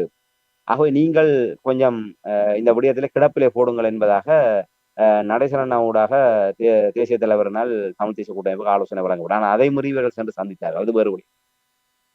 அது கருணாநிதி அவர்களுடைய தூண்டுதலின் பேரிலே கருணாநிதி ஊடாக அப்போது நான் நினைக்கிறேன் சிவாஜிலிங்கம் அவர்களுடைய பேர் அதிலே வெட்டப்பட்டிருந்தது என்று நம்புகின்றேன். ஏனையவர்கள் அங்கே சென்று அந்த சந்திப்பில் ஈடுபட்டிருந்தார்கள். ஆகவே இதுதான் அந்த அணுகுமுறையாக இருந்தது. அது இப்படியான தேர்தல் வருகின்ற தமிழ் தேசிய மக்கள் முன்னணியினர் செய்த விடயம் அந்த தமிழ் தேசிய தேர்தலுக்கு மிக நெருக்கமாக எல்லோரையும் இவர்கள் சம அளவில் சந்தித்தாலும் அதன் மூலமாக என்ன பயன் என்றால் இல்லை. ஒன்று நாங்கள் அதற்கு முன்னர் திட்டமிட வேண்டும், இல்லை ஆட்சி அமைந்ததற்கு பிற்பாடு நாங்கள் திட்டமிட வேண்டும். இல்லை எல்லோரையுமே சரியான முறையிலே அணுகக்கூடியதாக இருக்க வேண்டும். அந்த அணுகல் என்பது வெறுமனே ஒரு மேலோட்டமான ஒரு நிலையில இல்லாமல் ஒரு அறிவியல் ரீதியாக ஒரு கலை கலாச்சார பண்பாட்டு ரீதியான ஒரு உள்ளார்ந்தமான ஒரு செயல் திட்டத்துடனான தொடர்புகளாக இருந்தால் அது மேலும் வலுவடையும். இப்போ குறிப்பாக இன்று பல்வேறு இந்தியாவில் இருக்கக்கூடிய பல்கலைக்கழகங்களோடு மேற்படிப்புகளை தொடரக்கூடிய வாய்ப்புகள் இருக்கின்றது. இந்த தமிழகத்திலே பல அண்ணா பல்கலைக்கழகம், பாரதிதாசன் பல்கலைக்கழகம் என பிரபலியமான பல்கலைக்கழகங்கள் இருக்கின்றது. காமராயர் பல்கலைக்கழகம். அவ்வாறான பல்கலைக்கழகங்களோடு எப்படி நாங்கள் இணைந்து எங்களுடைய ஈழத்திலே இருக்கக்கூடிய எங்களுடைய எதிர்கால தலைமுறையினரை மாணவர்களை எவ்வாறு அதோடு தொடர்படுத்துவது. இன்று இந்தியா தகவல் தொழில்நுட்பத் துறையிலே மேம்பட்டிருக்கின்றது. ஆகவே அந்த இன்று சென்னையும் இந்த பெங்களூர் கட்டதாக சென்னையும் அந்த தகவல் தொழில்நுட்பத் துறையிலே ஒரு மிக முக்கிய வகிபாகத்தை வகிக்கின்றது. ஆகவே அங்கே பல சென்னையிலே பல தகவல் தொழில்நுட்ப கல்லூரிகள் இருக்கின்றது பிரபல்யமான. ஆகவே அந்த தகவல் தொழில்நுட்ப கல்லூரிகளோடு நாங்கள் எவ்வாறு எங்களுடைய ஈழத்தில் இருக்கக்கூடிய அந்த அறிவார்ந்த நிலையில பயணிக்கக்கூடிய எங்களுடைய எதிர்கால தலைமுறையினர் எப்படி இணைப்பது, இந்த விடயங்களில் நீங்கள் நகர்த்தீர்களா இருந்தால் இதுக்கு அரசியல் ஒரு தடை அல்ல. இது ஆரோக்கியமாக தமிழகத்தோடு எங்களை பிணைக்கக்கூடிய ஒரு விடயமாக இருக்கும். முதலில் செய்ய வேண்டிய விடயங்கள் இது. இந்த ஆரோக்கியமான பிணைப்புகளை கலை, கலாச்சார, பண்பாட்டு, வாழ்வியல், கல்வி, அறிவியல், விவசாயம், ஆராய்ச்சித்துறை என பல்வேறு துறைகளிலே நாங்கள் தமிழகத்துக்கும் ஏன் இந்தியாவுக்கும் ஈழத்துக்கும் இடையிலான உறவு நிலையை நாங்கள் வலுப்படுத்துவோமாக இருந்தால் அந்த உறவு நிலையில் நின்று கொண்டு அரசியல் எங்களுக்கு தானாக வழிகாட்டும், வழிபிறக்கும். ஆகவே இதை பற்றி சிந்திக்க வேண்டும் முதலில். அதற்கு பின்னர் நாங்கள் என்ன வெறுமனே அரசியல் என்பது 2009 பாரதிய ஜனதா கட்சி வரும் என்று ஒட்டுமொத்தமாக இந்தியாவிலே எதிர்பார்க்கப்பட்ட நிலைமையிலே காங்கிரஸ் தான் திருப்பவும் ஆட்சிக்கு வந்தது. ஆகவே அதே போன்று நிலைமைகள் எப்படி வேணும்னா அரசியல் மாறும். ஆனால் அதை கடந்து நாங்கள் சற்று முன்னர் இன்னும் நிறைய விடயங்களை என்னால் சொல்ல முடியும். இன்று நாங்கள் விவசாய ரீதியாக பின்தங்கி இருக்கிறோம். இன்று இந்தியாவிலே விவசாயம் பசுமை புரட்சி அங்கே மிகப்பெரிய ஒரு வெற்றிகரமான ஒரு விடயமாக இருக்கின்றது. எத்தனையோ வேளாண் விஞ்ஞானிகள் தமிழகத்தில் இருக்கின்றார்கள். இந்த ஏன் அவர்களை நாங்கள் இங்கே பயன்படுத்த முடியாது? ஏன் எங்களுடைய விவசாயிகளுக்கு அந்த அவர்களுடைய அந்த விவசாய அறிவையும் அந்த வேளாண் விஞ்ஞானிகளுடைய அந்த அனுபவத்தையும் கொண்டு வந்து நாங்கள் இங்கே கடத்த முடியாது? வெறுமனே சில காட்சி நிகழ்வுகள் நடைபெற்றுக் கொண்டிருக்கின்றதே தவிர ஒரு ஆக்கபூர்வமான ஒரு பிணைப்பை நாங்கள் ஏற்படுத்தவில்லை. இன்று சீனாவுக்கும் சீனாவில் இருக்கக்கூடிய அந்த விஞ்ஞான பல்கலைக்கழகத்துக்கும் யாழ் பல்கலைக்கழகத்துக்கும் இடையே ஒரு உடன்பாடு எட்டப்பட இருந்தது. அது அங்கே இருக்கக்கூடிய ஒரு தீர்க்கதரிசனமற்ற தரப்பினரால் அது குழப்பி அடிக்கப்பட்டது. சரி, அப்படி குழப்பி அடிக்கப்பட்ட ஒரு இந்தியாவு அந்த சந்தர்ப்பத்தை பயன்படுத்தி இந்தியாவில் இருக்கக்கூடிய வேளாண் பல்கலைக்கழகங்களோடு அப்படி ஒரு இணக்கப்பாடு எட்ட முடிந்ததா? இன்று இஸ்ரேல் போன்ற இடங்களிலே இன்று பாலைவன தேசங்களிலே எவ்வாறு பசுமை தேசமாக்கி இன்று எவ்வளவு பெரிய விவசாய புரட்சி இடம்பெறுகின்றது. இன்று இலங்கையிலே வானம் பார்த்த பூமியாக இந்த வடக்கு கிழக்கு தமிழர் தாயகத்திலே வானம் பார்த்த பூமியாக இருக்கக்கூடிய எத்தனையோ நிலங்கள் இருக்கின்றது. அந்த மழை வருகின்ற காலத்தை தவிர்த்து ஏனைய எல்லாம் தரிசு நிலங்களாக இருக்கின்றது. அப்படியான ஒரு வறட்சியான காலத்திலே எப்படி அந்த இஸ்ரேல் போன்ற பாலைவன தேசங்களிலே எவ்வாறு அந்த விவசாயம் செய்கின்றார்கள் என்ற தொழில்நுட்பத்தை எங்களுடைய விவசாயிகளை கடத்த முடியாமல் இருக்கின்றது. ஏன் அந்த சொட்டு நீர் பாசனத்தினூடாக இங்கே எங்களினால் அந்த விவசாய புரட்சியை செய்ய முடியாமல் இருக்கின்றது. இதானே அடிப்படை. இதை விட்டு நாங்கள் மேம்போக்குத்தனமாக எதையோ எல்லாம் பேசி எதையோ ஏமாற்றி கொண்டிருக்கின்றோம். ஆகவே நீங்கள் கேட்டது மிக சரியான கேள்வி. நாங்கள் இந்த விடயங்களை எல்லாம் முதலிலே உள்ளார்ந்தமாக எங்களுக்கு எப்படி இன்று நாம் தமிழர் கட்சி அவ்வாறான ஒரு ஆரோக்கியமான நிலை தான் இன்று மக்களால் ஏற்றுக்கொள்ளப்படுகின்ற நிலையிலே நிற்கின்றது. அவ்வாறு இங்கே தாயகத்தில் ஒரு அரசியல் தரப்பு இல்லை ஒரு பொது தரப்பு இப்படியான சிந்தனைகளை தொடங்கட்டும். அந்த வழித்தடத்திலே தமிழகத்துக்கு மேல் இந்தியாவுக்கும் இல்லை இன்னபிற தரப்புகளுக்கும் இடையிலான உறவுகளை கட்டியெழுப்புகின்ற போது நிச்சயமாக அதன் வழியே தமிழ் மக்களுக்கான ஒரு அரசியல் அங்கீகாரமும் ஒரு அரசியல் உயர்வும் கிடைக்கும் என்பதைத்தான் இந்த இடத்திலே நான் ஆணித்தரமாக கூற முடியும். நன்றி ராமேந்திரன். தமிழக தேர்தல் தொடர்பான நிலைப்பாடுகள், ஈழத்தமிழர்களுடைய நிலைப்பாடுகள் தொடர்பாக எவ்வாறு பார்க்கப்படுகின்றது, பிரச்சார பணிகள் முடிந்திருக்கின்ற நேரத்தில் இது எவ்வாறு கையாளப்பட்டிருக்கின்ற விடயங்களையும் உயிரோடை தமிழ் உறவுகளோடு பயந்து கொண்டமைக்காக உயிரோடை தமிழ் அன்பர்கள் சார்பாக நன்றி கூறிக்கொண்டு நாங்கள் மீண்டும் என்ன ஒரு நிகழ்ச்சி இணைந்திருப்போம். அதுவரைக்கு நன்றி, வணக்கம். நிச்சயமாக நன்றி, வணக்கம்.